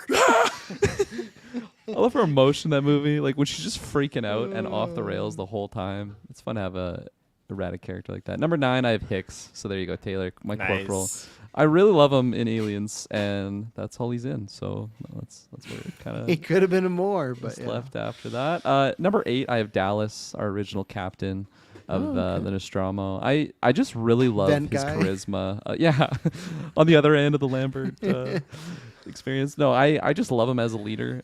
I feel like he's a good captain for before things go terrible. So maybe he's a bad captain in that sense. But no, he did let the people in the airlock when Ripley's like, "Hey, we Exactly. shouldn't do this." So Yeah.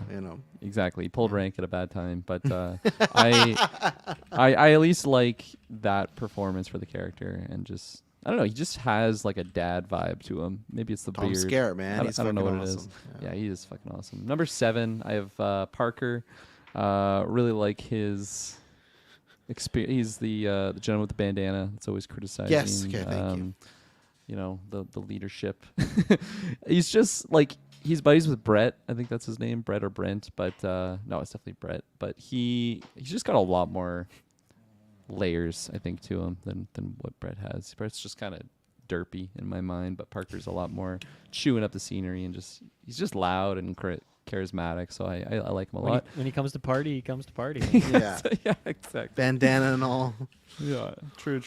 Number The true. where am I at? You dropping some Cloud Atlas lines there? Yeah. I tell you the true. See, it stuck with you. Let's not talk about Cloud Atlas. It stuck with them in a couple months. He's gonna be like, you know No. what, boys? Remember was He Cloud wasn't Atlas? quoting Cloud Atlas. He okay? was. He just said, saying- he just roll- said true twice. No, roll it back. Cloud He hit him Atlas with. did not invent saying true twice back to He back. hit us with the true. It's the true. You see, he hit us with it. No, I'm no. telling you, it's grown on you. We Great leave movie that on about love. on the 9-hour stream. That's where that.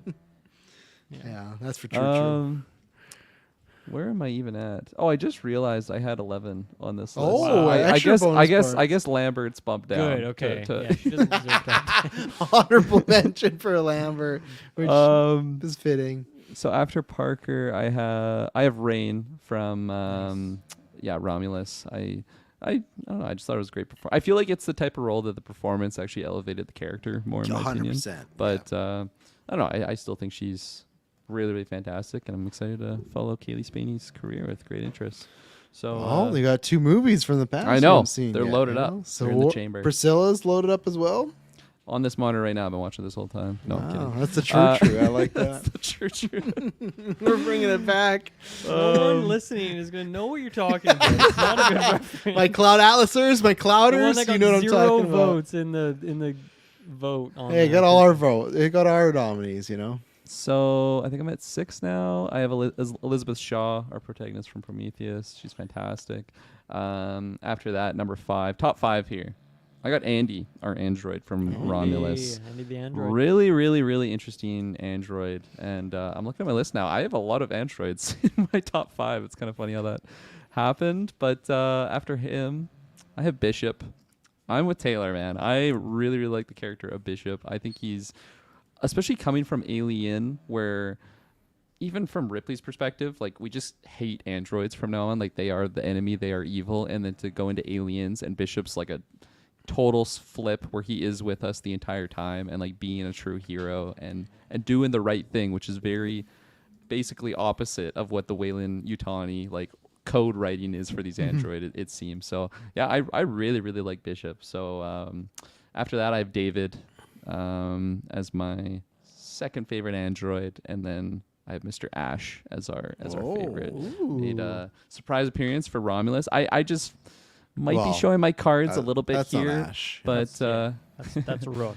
Yeah. right. Sorry, Let's guys. keep it you're true right. over here, all right? Let's keep it true. Yeah. Might be showing my cards for a specific scene, but I just feel like the reveal that Ash is like basically a bad android, the one that's been going against like our surviving crewmates, like he's going against just what their plan is, and it's such a big moment of that movie, bigger so than the Xenomorph, honestly. Like, it's just such a massive mind twist moment, and to have that character, especially like just his like performance of being on our team side, and then just like totally opposite by the end. I just love the layers that Ash has, and then of course number 1 is Ellen Ripley, big Sigs herself, Bush and all. So yeah. Again, confirmed that was not a true story. I did. I know, it's just we it's a fun confirmed, meme yeah. at this point. Yeah. I saw someone else fall for it today. Like, is this true? No, my God, I've been there before. You know, Going in circles. Dylan. Yeah, I get 10 here, but I'm gonna be honest. My 8, 9, 10. These are just I was scraping the bottom of that barrel Amber? to get to 10 here. I do have some unique picks here. None of you guys picked any of these people, so I'm gonna get Janik at number 10. That's Idris Elba's character from Prometheus. Oh, okay. Yeah, I respect Just it. to him. And then I have the Great Winona Ryder's Call at number 9. And then at 8, I have Clemens, who I did enjoy and wanted more of in Alien 3 there, but shout out to Clemens. Moving up to number 7, I have Ash, because he's, I much like Kirkland, a lot of androids coming up here.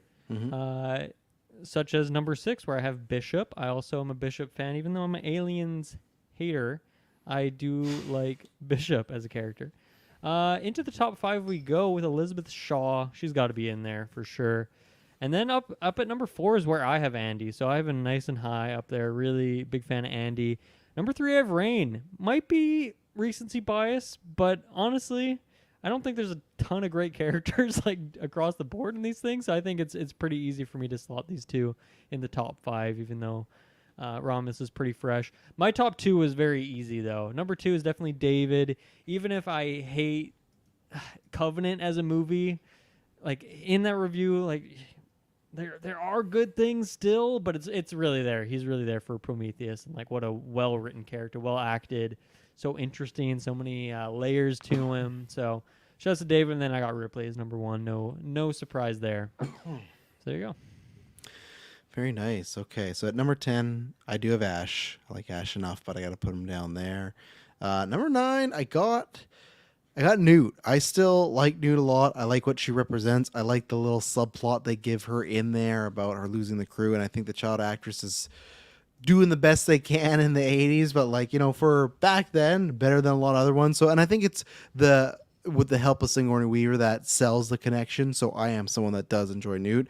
I do like Bishop. I have Bishop at 8. It was just a little high when I heard where Taylor had him, but I do enjoy Lance Henriksen. I think he does a great job. I think, unfortunately, I wish he was used better in following movies, but nonetheless, great here.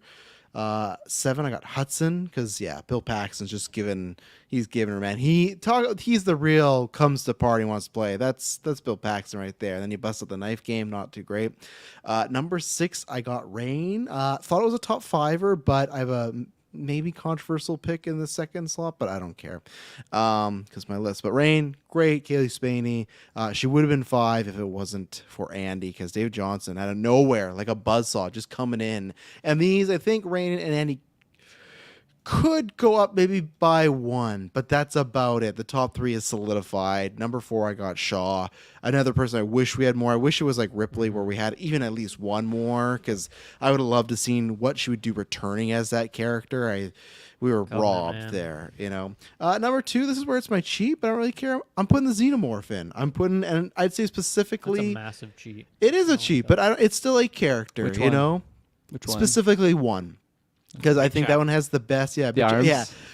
And again, that's just my favorite, because even Romulus, which I love, at times still veers into, well, there's 6 of them and we got a gun, we're taking them down. I like that this isn't indestructible, but it takes a lot to kill it, the aura around it, some of the thought, and I just love the pacing of it. So that's why specifically I always love the first Alien Big Chat, just because I think it's more imposing, where as the franchise grew, unfortunately, they had to bring the Alien down a couple notches. But I know it's a bit cheap, but I love that character. I love anytime it's on screen. I love the intentions, the design, everything. And then, yes, number 1, Ripley. Even in some of the lower movies, Sigourney still brings it home. But specifically, of course, Aliens and Alien 1, especially Alien. She's great in that. Obviously, star-making performance, so... Nice. All right, Kirkley, you want to give us our best? Oh no, he's not there. So no, I'll take the best scenes because I'm talking right now. This was actually tough because I probably could have done a top 10 because I had lots I had to cut, and there's ones that I would have done double. I think I only have one double, but this was a tough one for me.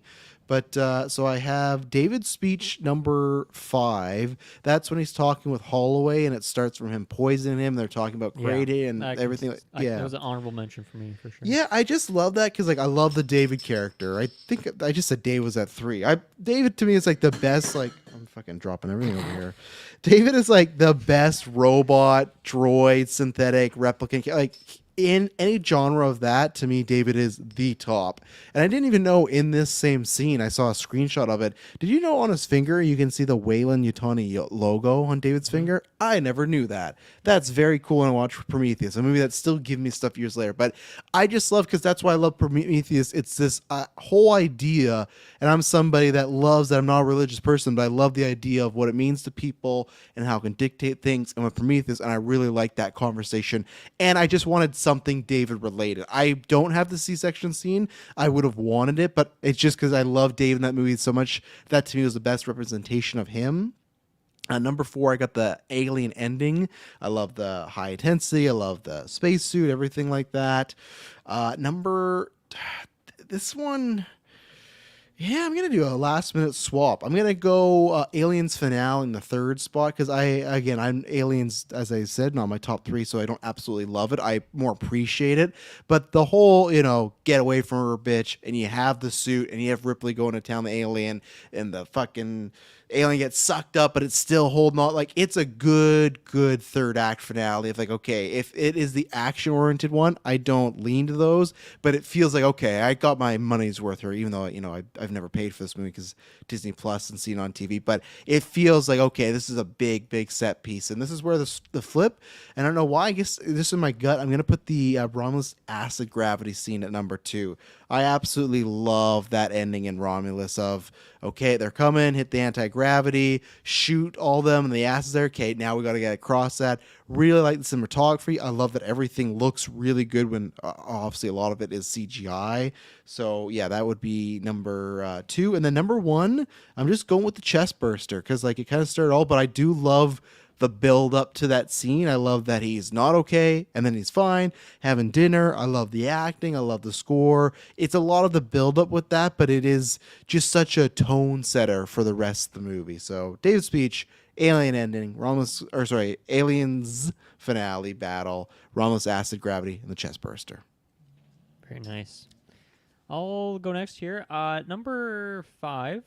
That's where I have the original chest burster sequence. I don't know, where I start and finish it, but I think just for like the dinner scene going into everything going on there, that's probably where I would classify. But that's just it's a classic. It's still very intense. Number 4. This is going to be maybe controversial, and it even is for me because I hate Covenant so much. But I talked about how I really liked the first sequence of that movie, so I'm going to go with the kind of like the med-based sequence when the guy's locked up in there and we're talking about the door and stuff. And I know you guys didn't like this sequence, but even just the stuff leading to that and all the miscommunication that's happening between everyone, I just love the chaos and the insanity of that sequence, and it really stands up for me. So I'll go with that one. Number 3, another controversial one based on what's been talked about in the last couple weeks here, but I'm going with for me, my Romulus scene that I'm picking is just kind of like the baby. What are we calling the baby? The offspring. That's the like, offspring. that's what Right. he's listed as. The offspring sequence. Like just when you first see him, and like I don't know how. Once again, kind of an extended sequence, but I just love that whole situation of like the ship slowly tumbling down into the asteroid ring there. Like all of it's so intense. Yeah. God damn, that offspring is terrifying. So that's my number 3. Number 2 is where I have the Prometheus C-section sequence, which got robbed in the Golden Geeks there. Yes, it did. I'm not over it.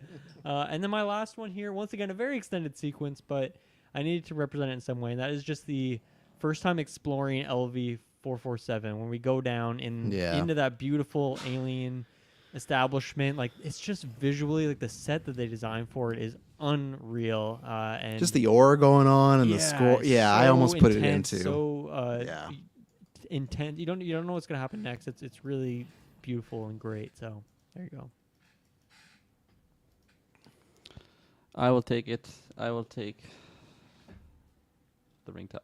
I forgot the line for a second. The ring to Mordor. There you go. It's a late night.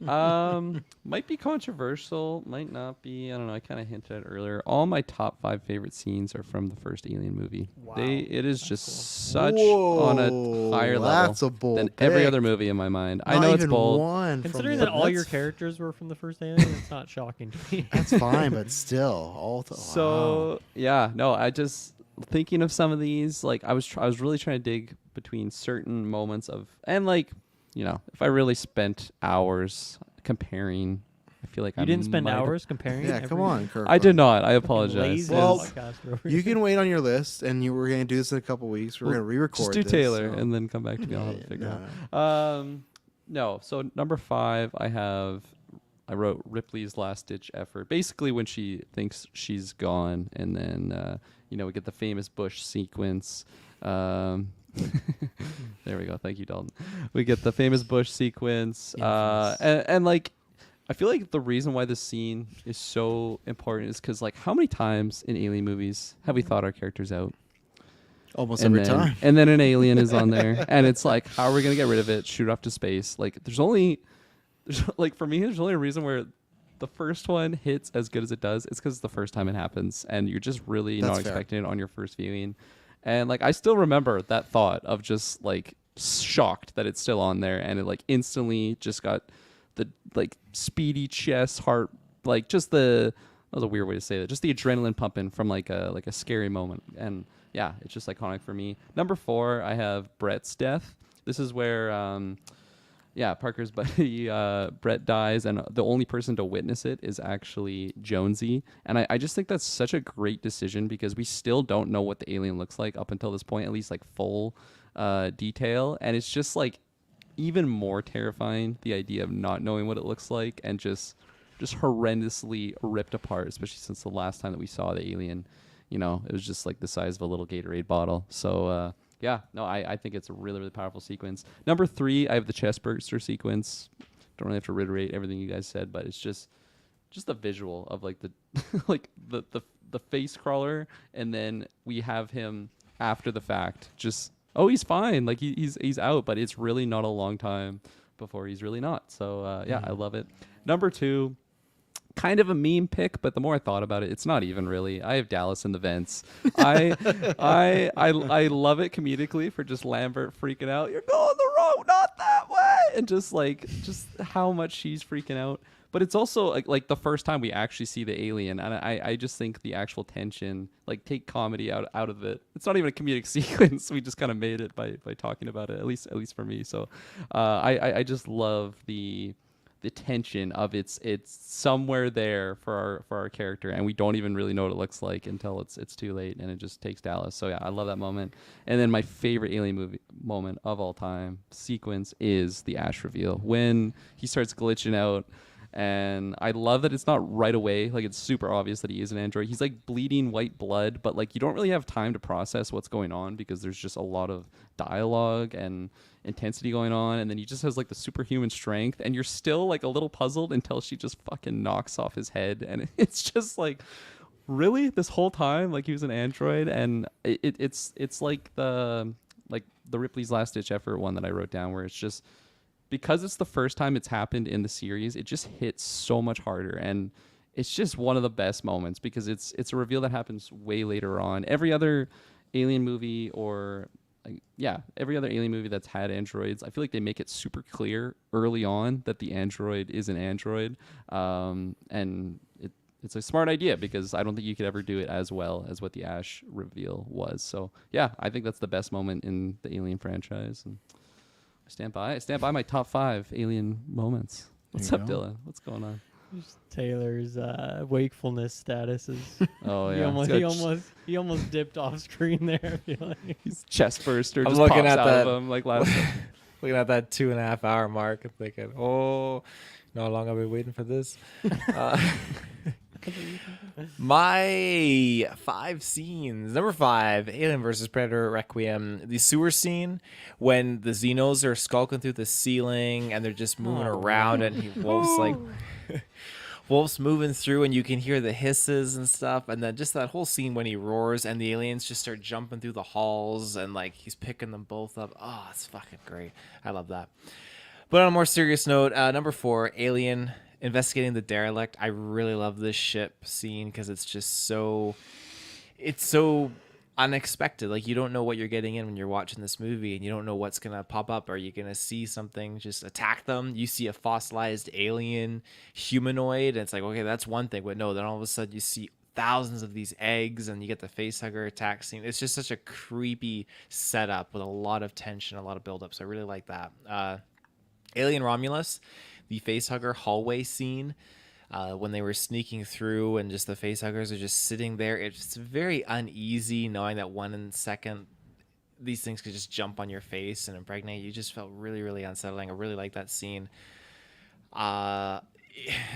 It's kind of like a more of an honorable mention because I wasn't sure if I wanted to do that one or the other one when they first broke out and they were running away from the facehuggers, and you see the door trying to shut, but you see all the facehugger fingers like through the door, like, and they break through. That was just really it's honorable mention, but not it's close, but just not there with the facehugger hallway scene. Another Alien Romulus though, number 2, the hallway scene with the zero gravity. You mentioned this, Travis, with just the blood acid popping and just the sound effects of that pulse rifle just beaming off sounded so good. Yeah, it was just such a really, really cool sequence with the aliens just like charging her and she was executing them. And my number 1, this scene it sticks with me. I really fucking love it. It's from Aliens, and it's when Nude is calling out to Ripley and she's in the water, and For that time, like I don't, like, it just blows my mind the way that alien just comes out of the water and the score kicks in. Man, it's fucking stuff. terrifying. It's so good. That just will always, of all the scenes I've seen, that one just always sticks in the back of my mind. It's such a good scene. Nice. Well, yeah, no, that's a good one. That's a good one to shout out. Well, we've done it. We will, maybe one day again talk about Alien at some point, whether it's Predator or Alien, but we have finally done it. Romulus, you can check out that review. We reviewed every Alien, another retrospective and rankings in the books. Thank you, everyone that listened to this episode, everyone that listened. Speaking of books, I got something here that Dylan shouted out. This man's complained 2.5 hours, and all right, there you go. I have not read this book, so I don't know. Again, there's less than 30 alphabetical letters, so this won't be too long. But A is for Alien. This is an ABC children's book. You haven't opened it yet. I haven't opened it. Travis, they got Planet of the Apes, the original there too. If you're I know. I don't got apes. That's actually a cool one. We have something I can't remember. something. One of them. Let's do it. Let's speed run it. See if we can Let's figure Oh it out. Okay. right, I forgot So we were gonna. what do try you and what do you guess. guys think A is for? Well, it's got to be Alien, right? You got it. Alien. A is for Alien. The cover. Yay. art. Should have been for Xenomorph. If X isn't Xenomorph, come on, what are we doing here? Wow. Okay. So what do you think B is? Bishop. My guess is Bishop. What do Sure, you yeah. think? I got Travis. nothing else. It was just It's speed. for Button. What? Yeah. Come on. Kids book. Kids I book. think it's gonna be a lot of off. that. Yeah. F is for C. fuck. So you're telling me C is not chest burster then, considering this is for No, but I kids. like that. C. Cat. Yeah, That's a good cat. one. I think J will be cat, Jones. like the cat's name. C is crew. Part of the crew. Part of the ship. J will be- Okay, this is not J what I is was for expecting this cat. book to be like, but Gets it makes better. sense. Gets better. What do you got for D? I mean, I was thinking like David. I don't know if there's Prometheus stuff in here, but now I'm thinking not. David. Now that I've seen what these B's and C's are, it's gonna be like Deck. Drive or something. D is Dallas. Oh, okay. Oh, it Good actually is. character. Okay, so we're going back. Okay, we're doing that. Not David Uh, though. No. What is E? Got to be eggs, right? An egg. Yeah, I would you go go. egg. Egg. It's egg. Nice. Hell yeah. What's F? You might have saw it on the other page. I did not. I Oh, did there's not. just two people together. Fire. Face hugger. Friends. You got it, Dylan. It is Facehugger. Wow. Okay, so Ah. they have some scary things in here. Yeah. But it's not. It's not a scary version, I guess. G. What's G? I have no idea what G is gonna be, because it wouldn't be like gun or something. Yeah, I don't know. I'll do Dalton's pick. G is for get away from her, you bitch. G is That is so grow. Growing. good. Okay. Okay, that's good. That's good. I like Dalton's better. Though. I like What's, Dalton's better, what's too. H? Help. It's always good to ask for help. I'll go with Dylan's pick. He's on a roll. Maybe. You got it. That's help. Really? Oh, very That's nice. a good pick. Is that Very is that nice. Brett? They're showing Brett just get fucked up by that. Yeah, help. he's holding like some splooge. No one or needs something. help more than him. Some Yeah. splooge. Clean up Is his he cum holding his socks. dirty socks? He's got his cum Oh, socks. sorry. Yeah. I didn't know anyone was also Got on some this Android This is deck. where I on. come. This is where I come. Yeah. How about I? What you guys got? I would love if it's isolation, but it's probably not that. No. Incubator. Yeah, Ooh, that's a good incubator. one. That's a good one. Incubator's a good Incubate. one. Investigate. All right. Yeah, fair enough. Okay, Okay, now it's got to be Jonesy. Cat. Got to be Jonesy. Cat. Jones, not cat. You're correct. It's gotta be Yeah, cat. that counts. You guys got it. That's Jones. Nice. What do we got? We got K. K for Kane. Another character. Ooh, Draw. yeah, Kane. Good pick. The original chest I don't think bursted. it's. Is it that? Wow. It's Kane. Yeah. Nice. They combined it, so I won't show the page yet. And what about L? L. The planet. LV. number? Laboratory. Ooh, that's a good one too. They don't really have a lab on board though, do they? I guess they kind of do. They have a med bay. It could be LV. I just feel L like that's- is for Lambert. Oh, Oh, Kirkland's top Lambert. 10 character, yeah. Yeah. Or top 11 character. Get out of there! How about M? Oh, Mother. Yeah, that's a movie. good one. Alien is a movie. I don't know. I can go with Mother. That's Mother. Yeah. Oh, nice. Good one. How about N? It's got to be Nostromo, right? Gotta be Engineer with an N. Nostromo. Cat. Nostromo. Nice. Nice. Beautiful How about- name. How about Open? How about Oh open? no! Oh fuck! I'm gonna guess it's Oh. open. I'm gonna go O. Open? That threw me Is off. it open? I'm gonna go cat. Fucking threw me off. Okay. P. If we're doing characters again, Parker. could be Parker, yeah, or Planet maybe. Parker. Parker. There he He's got is. his bandana and everything. Nice. How about Q?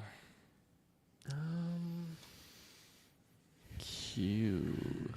Because there's no queen in the first Alien, and this is like only first Alien. It seems Yeah. like. I'm trying to think of any science thing that start with a Q. Q. Quarter? I'm gonna say quarters. I think it's gonna be like their quarters, Quarter. chambers. Oh, That's a good okay. guess. Quarters. I like quarters.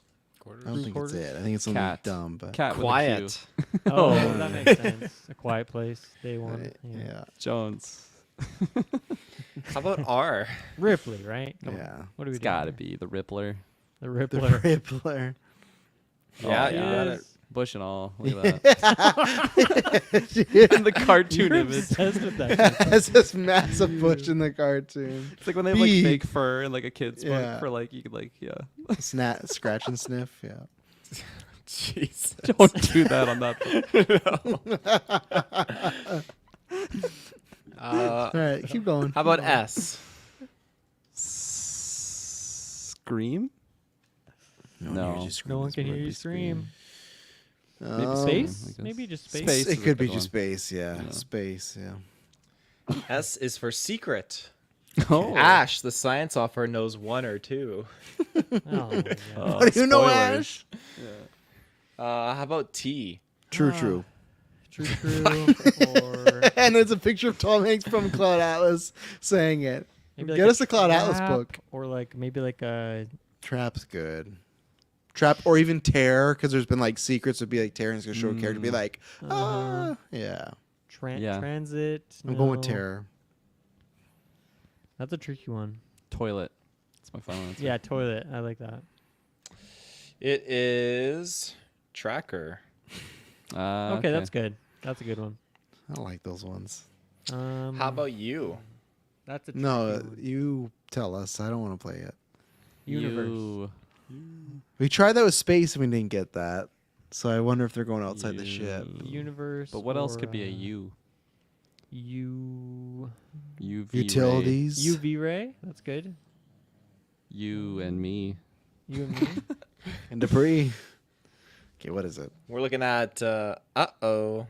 It's coming this way. Oh, Wow. fuck off. Are you Bullshit. serious? A Yeah. million Oh, Is years. that in the Okay. that's not in the dictionary. Uh-oh. Uh-oh.